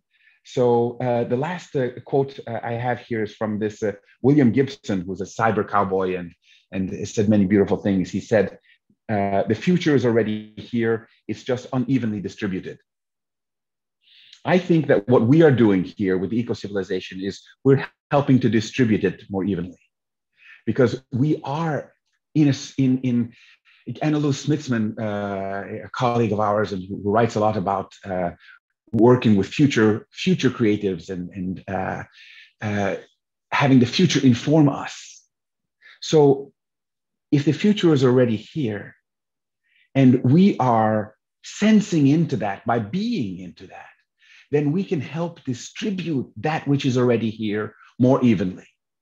I think that is really part of the task. I see it almost like fertilizing the soil of our civilization with the ways of being together. So just to share that with you, and thank you very much. Thank you so much. Thank you, Alexander. I wish this was the end because it was very powerful as always. But we will try to honor whatever you were saying even more with few of our colleagues yet to speak and share their experiences for 2022 and their motivations for 2023. And it's my great pleasure to invite my dear friend Ramit as the next who comes on board and shares his thoughts. Ramit, the floor is yours. Thank you so much, Violeta, and to literally every single one of you who's here. And I think every single time we have these meetings, either of the entire eco-civilization family or different groups within the eco-civilization family, I think is just so energizing. And I said this yesterday on another call that we were on, and I say it again today, that I think just by virtue of this conversation, just by virtue of being together I think all of us get the kind of energy to then take us forward and continue to do what we do collectively, of course, but also individually in whatever else that we do for the rest of our days when we're not together, right? So thank you so much, everyone. I'm going to quickly move into talking about the Global Open House, which is an initiative we started on March 8th of last year in 2021. And since March 2021, we've had multiple editions of the Global Open House. The next one is on the 8th of December, which is 1 week from now. And I hope that many of you who are on this call will be able to join us on the 8th. I am dropping the Zoom link as well as the LinkedIn post that we have Global Open House for all of you to see on chat, so you all will be able to see it. This started, the entire idea about the Global Open House started when Violeta and I, during that time, during the entire COVID phase, ended up being on a lot of calls together, either for Ecocivilisation or for the FAIR project, which is the project that me and my team run with the support of UNESCO. And in all of those conversations, while we would have kept, say, maybe 1 hour or 1.5 hours for that conversation as part of the agenda, they'd stretch to about 2.5 to 3 odd hours, and then that's when we had to end them. And then we asked each other on a private call that her and I were on, is that why do these conversations have to end? So that's really where the origin of the Global Open House started, where we created this conversation that we have every quarter, so 4 times in a year, where there are no preset agendas. There are no panelists or special invitees and so on and so forth. There are people who come from across the world, people of all different age groups, all the way as young as we've had someone who's 15 years old to people who've experienced a lot more in life in their 60s and so on and so forth, who all come together and have conversations. A conversation which originates from them. Be careful, because I'm very close to 60. You should put the bar higher. Let's say 80. True. So that's why I began by saying those who have a lot more experience. But yes, I think the energies of the room are what flow the conversation. And I think we've had conversations starting from things like attachment theory and all within the same time frame, ranging to collaboration, to the distinction between community and individuality, competition versus creation, education, cultural consensus, impressing versus inspiring, genetic codes, the healthcare system, education system, equity and equality. So it's just an absolute wide range of conversation that emerge within the same time frame, right? So that when we start, where we start from where we end, there are probably about 20 or 30 different things that we end up covering, and it all seems to flow so organically that it's beautiful. And these conversations don't have an end time limit either. So there are times when we've wrapped up the conversation in, say, about 3 or 4 hours. And there are times when they've gone on for 16 and 17 hours at a stretch without a break, because people would keep coming in and someone would go out and then someone would come in, and it was just going to continue to keep going, right? So I hope many of you would end up joining us on the 8th as well for these conversations and experience it for yourself whenever you can, from 3 p.m. CET onwards, right? And more than that, I think the other thing which at least from my standpoint, becomes very, very important in these conversations, and which I must also point out, is that we have a lot of disagreements in the conversations as well. So it's not a conversation where, of course, all of us are united in the fact that we are together and we want to have a conversation, but we openly ask for people to disagree with each other as well, if they would choose to, right? So in fact, we've had like hours on end of conversation distinguishing between equity and equality, and that's always been a common theme that ends up taking up a lot of time with us. And it's interesting because the environment is so open and accepting that even if sometimes the conversation does get a bit heated, it remains at that. It remains at something of passion rather than something which has a negative connotation to it. So the heat, the raised voices, if you may, they are voices of passion, which I think is something that everyone appreciates also. Right. And again, I think at the end of the day, there is no conversation that is too small or too large for that group. So we even have had conversations again for hours on end, just about an individual and something that they've been going through and something that they've need assistance with, or more thoughts and conversations with everyone. So it's all of that. And I think the best way, I think, Violeta, for everyone to experience this, to actually be there on the 8th. And if you're there, you'll experience it, and hopefully you will enjoy it as much as me and Violeta and the others who've been joining every now and then will do as well. So yeah, Violeta, Indeed. Thank you very much, Ramit. And I'm really much looking forward to meet you also finally in person, and hopefully in a couple of weeks' time in India. And who knows what kind of new crazy ideas will evolve out of that. So thanks a lot. And let me move on. We are now at really a very special moment as well to acknowledge a great collaboration across different ecosystems, if I may say, and different G100 networks. And I have to say that Mar and Beena have been an incredible partners in that, constantly encouraging and being there to engage in order to really cross-connect. And I do believe that this cross-connection throughout different sectors and different school of thoughts and different experiences is incredibly enriching. So I'm very grateful to both of you for being such good friends and collaborators. And of course, I'm inviting you, maybe first Mar, since you've been engaging with us in the last couple of months a lot, constantly inviting Ecocivilisation to your global networking events to share a few thoughts with us. And then my dear friend Beena, I will also invite you to share your thoughts, and we will say a little bit more about our future plans as well. Mar, go ahead.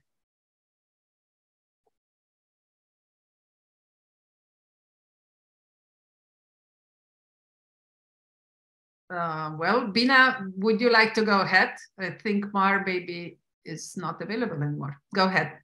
Yeah, very good evening to you. And in fact, I'm really overwhelmed to see the amount of work which has been put across the last 1 year. And I really regret to say that many have missed it. In fact, the whole journey of mine with Ecocivilisation started with meeting Violeta Bulc in Dubai. And in fact, I asked her, what do you mean by Ecocivilisation?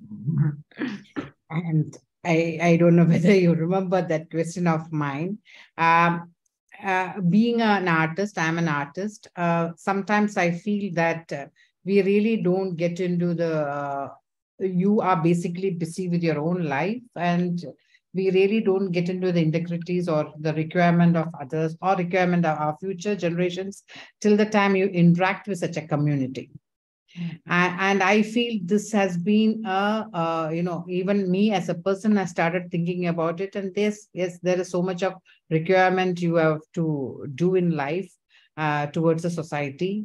And even the COVID times have taught us how important it's to be aligned with the nature.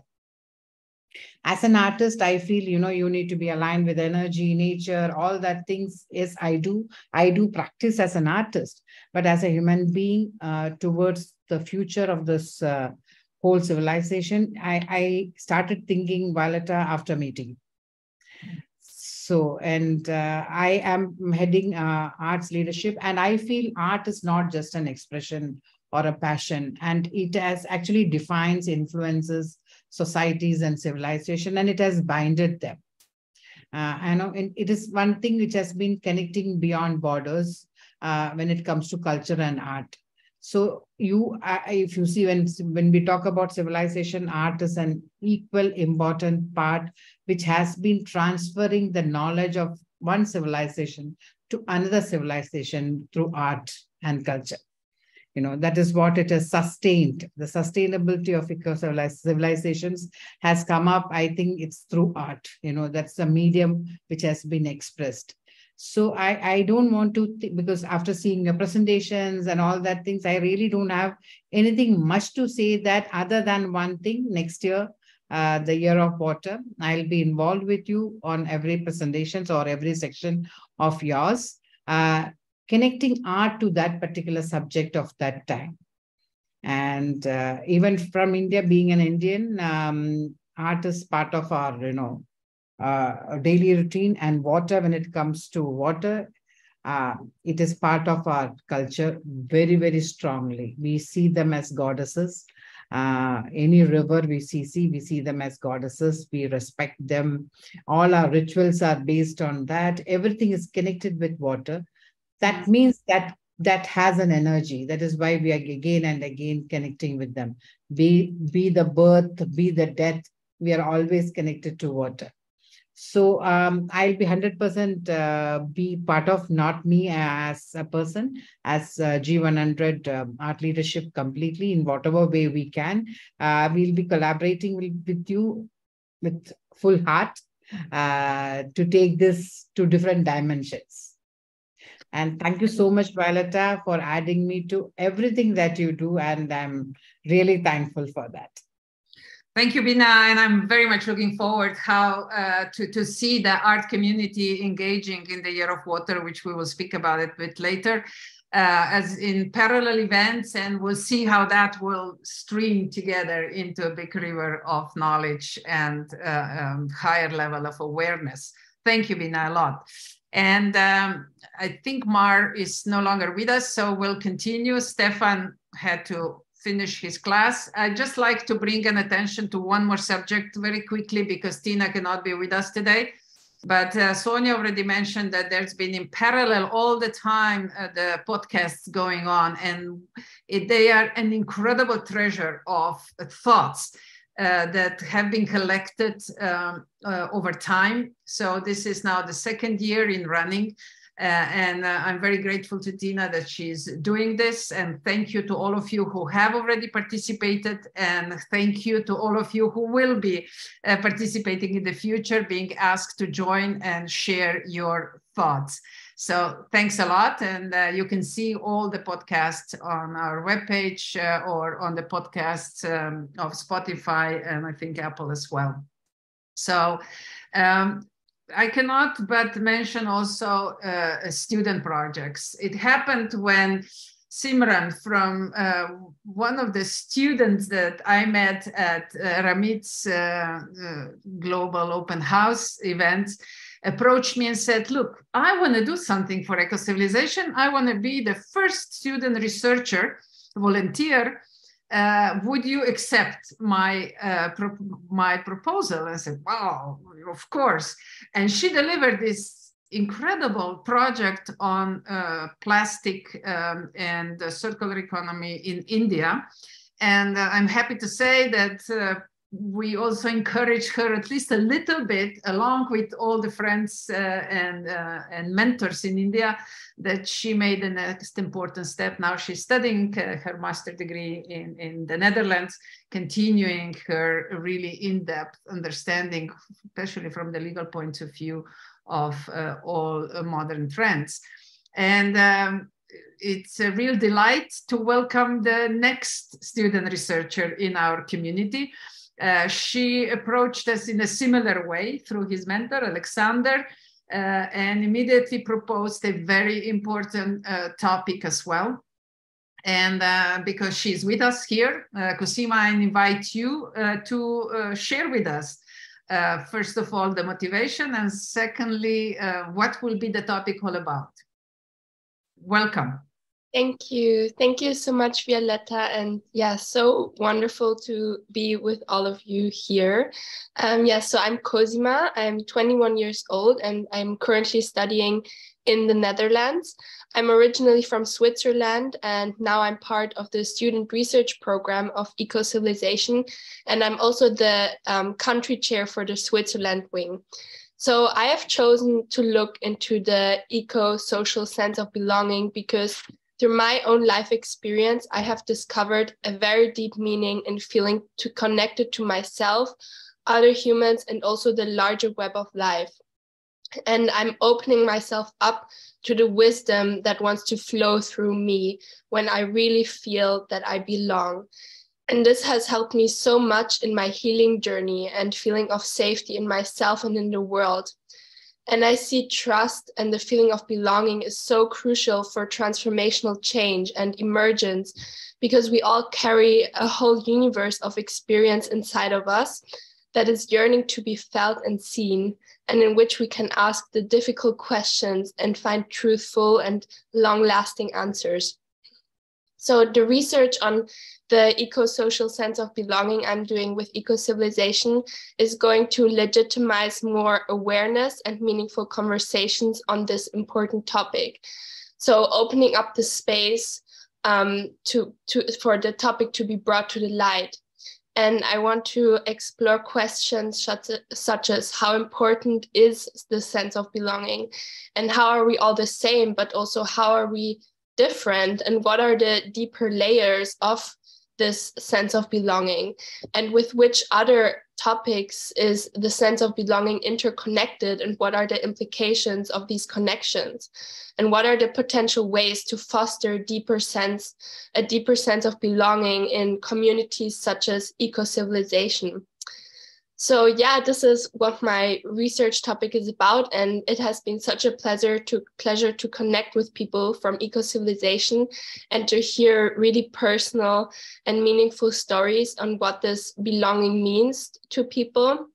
And from the people who have already participated, I have received lots of positive feedback, which makes me really happy and motivates me to continue and to improve what I'm doing. And they have found that the conversations have also showed them interesting aspects from within themselves. So I invite everyone who's interested to participate.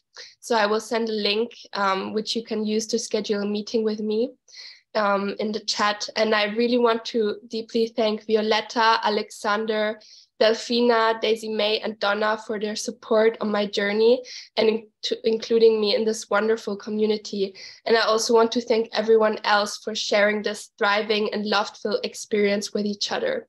So yeah, thank you very much, and let's stay connected and hope to see you soon.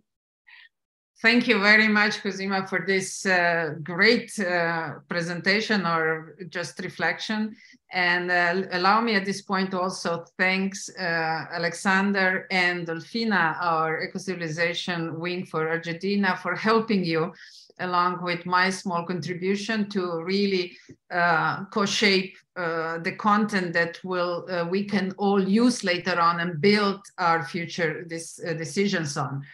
I was wondering if Simran is with us as well. Cosima, have you shared the link with her? Because I think she appears under your name. I just recognized her writing style. And while you were talking, I thought, oh, Cosima cannot be talking and writing at the same time. So Simran, would you like to come in and say hello? Our first research student. Hello. Yes, I joined under her name because I was not in. All right. Great to see you. I think everybody. Yeah, thank you so much to Cosima for sharing the link last minute. Hello, everyone, from wherever you're joining. It's great to be in the wrap-up session. So much of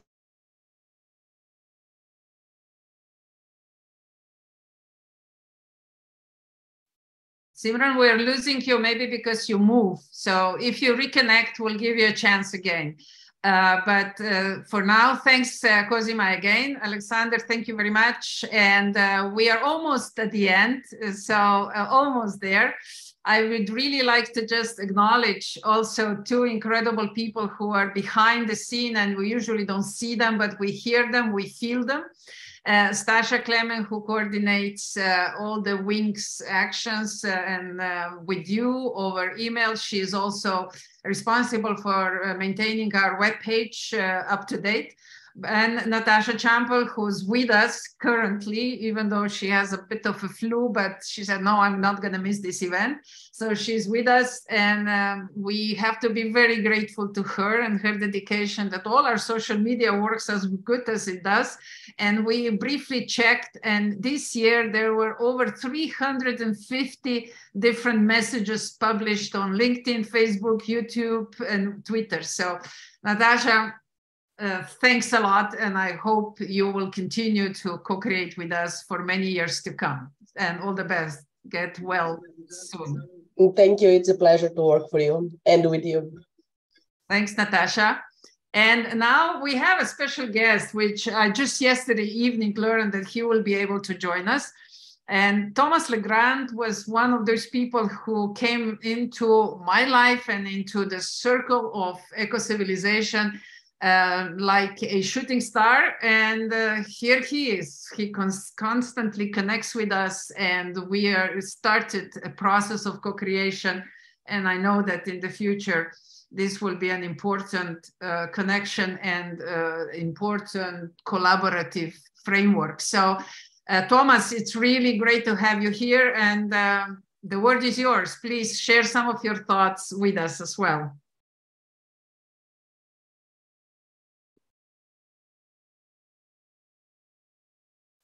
Maybe no longer, because he was making comments, so maybe we lost him. I don't see him. I am hearing him though. I hear him, but Thomas, we don't hear you. So can you put your speaker a bit louder? Because I thought I saw him before. We cannot hear you, Thomas.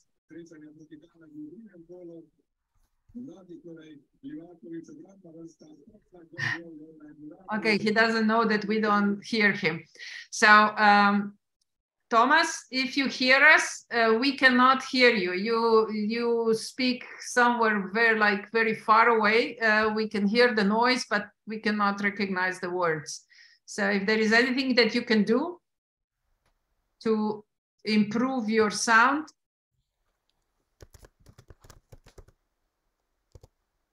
If not, well, just let me know whenever, if you manage to do so, and we'll continue to roll. You mean me? Ah, yeah, now you're back. Okay. I'm here. Okay, go. Yeah, hello to everybody. I'm very happy and honored to be today with all of you. It was very interesting, and I hope I will join in the future more as I could this year when I was a little bit ill for a long time. So, but I'm recovering now and coming into life in next year. Thank you very much. That was Tomáš Bolé. It was one of our members. This was not Thomas Legrand, but Tomáš, great to hear you, great to see that you're back, that your health is improving, and we're looking forward to engage with you in the future as well. So we've heard from Alexander already, and now I'm inviting maybe other colleagues and those that have not spoken, but they've been with us this afternoon. Before we go into the closing of the session and the plans for 2023, the floor is yours. Whoever wants to comment, whoever wants to come in and share some of your thoughts.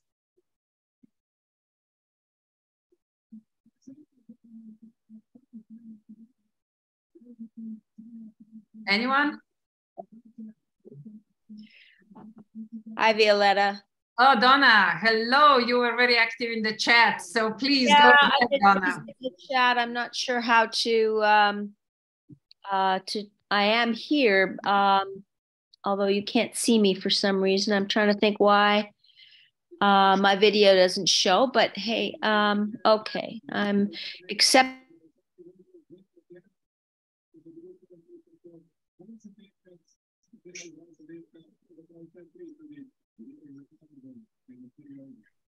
All right, now that you've invited me up, I can actually speak.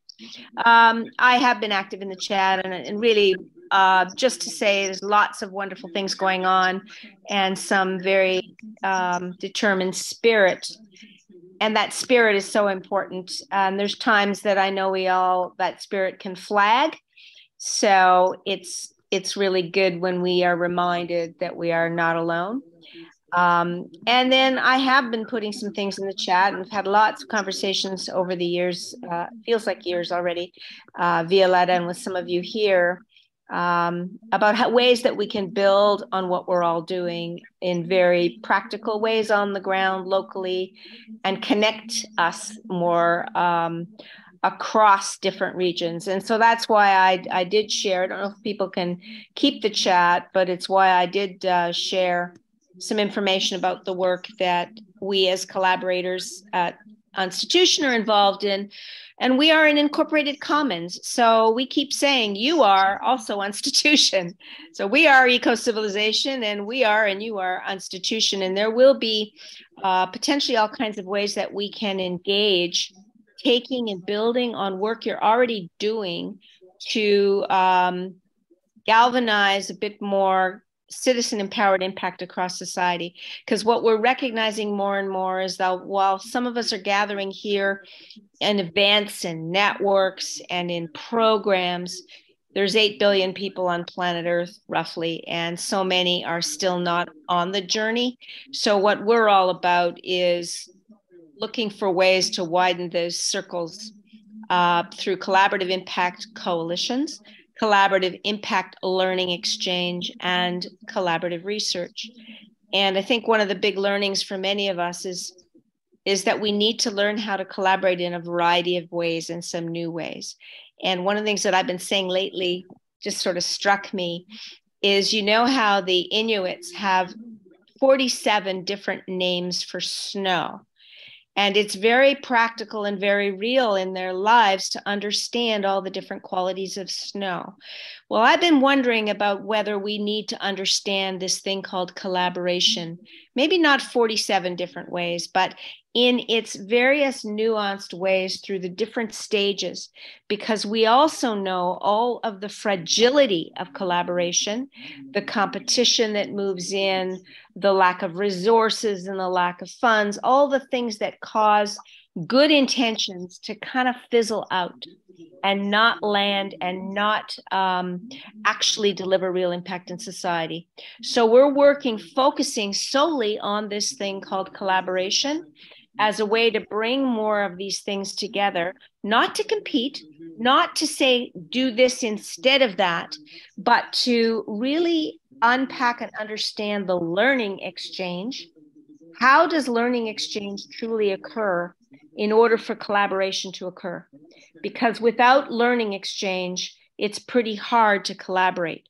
And we're very good at talking and sometimes listening, but the co-creation that comes from truly building on one another and then applying some things in some different ways, and then supporting small initiatives that aren't the big bucks, which tend to attract the big impact investors. But by bringing some of these into coalitions, we will be able to support more funding across multiple initiatives and to be able to demonstrate real impact. And in some cases to do it fairly quietly, where we don't need to kind of make a lot of noise out in the world that would attract attention from people we don't want to attract, who are committed to the way the world has been. Because we also know not everybody's ready for this change, and many, not actually a much smaller percentage, but a powerful percentage who have all kinds of reasons to want to keep things the way they are. We know that, but the paradigm is already here. That's what we're saying as we're talking about. And I hear you speak it and totally resonate with all the things that have been shared here and what you're saying here in Ecocivilisation. This new paradigm, it's already here. It's just not everybody knows it yet. And not everybody has found the way to engage. And we often speak in terms and language that not everybody will relate to. Not everybody's going to read the books, and they shouldn't have to. There's got to be a way to tap into the human spirit wherever it starts, in the smallest ways or the biggest ways, and everything in between. And this is one huge job. So there's room for all of us. There is room for all of us. So that's it. That's, yeah, it's kind of the mantra. And I think it resonates with everything that you've all said. So I'm happy to be here. Thanks.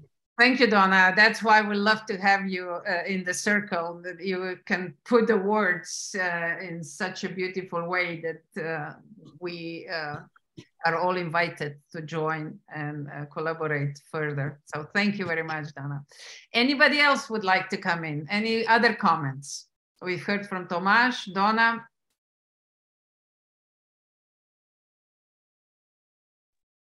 That's it. Violeta, if you could activate my screen, that would be great. Or Natasha is the only one who can do that. Yeah. But go ahead, Manica, go ahead. Yes, I would actually like to build on what Donna said, because collaboration, it's not. Oops, now we lost it. Natasha, did you switch her off? We hope that she will come. Actually, do you hear me? Yeah, go ahead. Now we see you. That's what it was. Yeah, yeah, okay. And now we are in gallery. Great. I actually would reach out for help around collaboration, because when I work on my consciousness, and I really heartily feel with this movement, I many times feel that there are some initiations that I have to go through to collaborate with other people, and some subconscious resentments toward the way the world is now. And when I'm having this in my consciousness, I really can't collaborate, and it's stopping me. And I would really like to reach out and to resolve this, because it's so important. And I believe I'm not the only one that has this limitation. Manica, I invite you to put this on the agenda, and let's have a talk about it. You know, because I'm sure that there are many who are asking the same kind of question. So let's put a quick talk. It doesn't need to be like a big group, but just, a couple of people, and we'll discuss this. This is a great topic. Thanks a lot. Yes, Ramit. No, I was just saying, Manica, come on the 8th. I think this is definitely something that we'd like to speak about in the Global Open House as well. So it's the 8th of December. It's a week away. I can send the link to you again once, and just come. I think you'll have enough people from different parts, different age groups, all different types of demographics, giving you thoughts on this, right? Lots of different things for you to listen to, and then of course see what you want to do with it. And you see, Susanna wants to join as well. And Suzanne, come on the 8th as well, or just engage with Manica directly. It's great. That's the way how we do it here. You go in action immediately. Yeah, so thanks a lot. Thank you. Yes, anybody else? So if I may just really quickly respond to Manica as well, to say, for me, I felt that way for a very long time. And then I decided I'm not going to wait on anybody else anymore. In the sense of, I just started building serious relationships. And out of that, people began to trust me as a human being. So I would invite you, I'm here, start with me, or whomever else. Right? We'd love to collaborate with you. I actually already sent you WhatsApp. So we're in for. Wonderful, wonderful. So Maybe you are still a bit shy and you will save your questions and comments for the end, but let me now just walk you through what is also happening in the forthcoming year. We will continue with our products that I mentioned at the beginning. We will continue with the connectathons, as I mentioned also, and Tim confirmed it as well.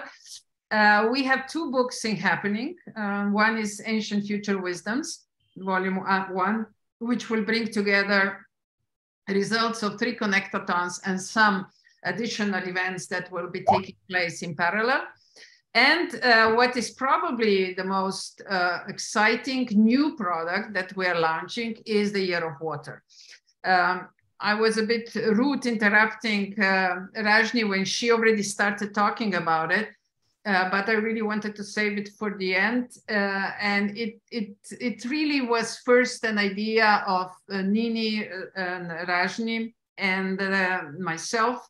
We talked about it. We also put the basic agenda together and shared, basically divided topics, who's going to take care of which. And then we connected with Yuko as well, because we wanted to bring culture into the perspective. And Yuko really contributed great energy, and through her energy, we decided to reach even further and ask Beena and her circle to actually come and actively collaborate on this important topic. Because as Beena already mentioned before, in culture, water is so strongly present and also in our myths, in our stories, that it was just a natural move that we bring together eco-civilization and art and leadership together and try to create something special, something new, something different. And I'm sure that the year 2023 will bring that exactly. The purpose is really to bring forward fresh views for demanding challenges that are forming around the topic of water, including accessibility, drinking water, gender perspective, management, the role, the essence, the inspiration of water in the framework of globalization. But really long-term goal is to also invite people to look far beyond and to think about bringing the right for drinking water, and actually to expand the role of water also in the constitutions of the world.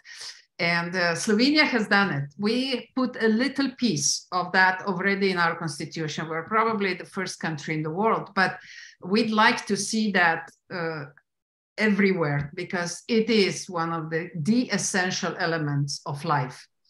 So at the same time, we would like to reinvent the integration of the water topics into the emerging eco-civilization philosophy, acknowledge water as the inner strength of life, and to raise the awareness about the essential role water plays for the life on the planet Earth. So the team, as I said, is Ecocivilisation. This time we are partnering with India and Myanmar and Japan through Water Academy and Wah Women, and of course the G100 Ecocivilisation Wing of Japan, which is Yuko, and I think Yuko is with us, so I'm very much looking forward to engage Yuko. And this is the program that we put together. Every month we're going to have, except February when we have 2 sessions, every month we'll have 1 session. And in July and August, Ecocivilisation Wings are invited to do their local events and then bring the results forward in our wrap-up session on water, which will be in November. And then by March 24, we're hoping that the book on water, the inner strength of life, will be also published as one of in the series of Ecocivilisation books. So you're all invited to see which topic attracts you most, get engaged, bring your friends, and just see if you can maybe do something on a local level, not on the same date as the sessions will be, but anytime. And if you do, let us know. And we'll invite you to one of the sessions that you can also report about your results, the thoughts that came forward, the actions that you created. And that's how we believe this will be energized. Interesting enough, if you haven't seen the Black Panther 2 movie, go ahead, because water is such an important part of it. And interesting enough, Avatar is coming, the new Avatar, and they also will introduce the water world, which I couldn't believe when I saw it the first time. So something is happening in the level of consciousness. This density is happening around water, and it's obviously the water is calling us to do some serious steps in order to ensure that we keep this incredible source of life refreshed, rejuvenated, and of course that we pay respect and take care of it, not destroy it and lose forever, because it is a limited resource as well, even though it seems like it's not, but it is. And last but not least, Sonja already mentioned that we are launching in 2023 a special program for youth. And Emma, I'm not sure if you are with us. Are you? No, because she wasn't sure if she'll be able to join or not. But she is the face you should look for the next year, where she will try to bring forward some direct engagements for the youth and bring them closer to eco-civilization. Hopefully, Cosima and Simran, I hope you will help to build this kind of community as two active representatives already in the eco-civilization movement. So that basically brings me almost to the end. So I'm inviting again, if there are any reflections or any thoughts that somebody will still want to share before I bring this long-lasting session to an end. Can I say something? Please, please. Okay, and to see how have you been growing and strengthening the network. And I work in circular economy, as you know, and I want to congratulate you, because as I told in some of my articles, circular economy is a matter of experts, but also willing.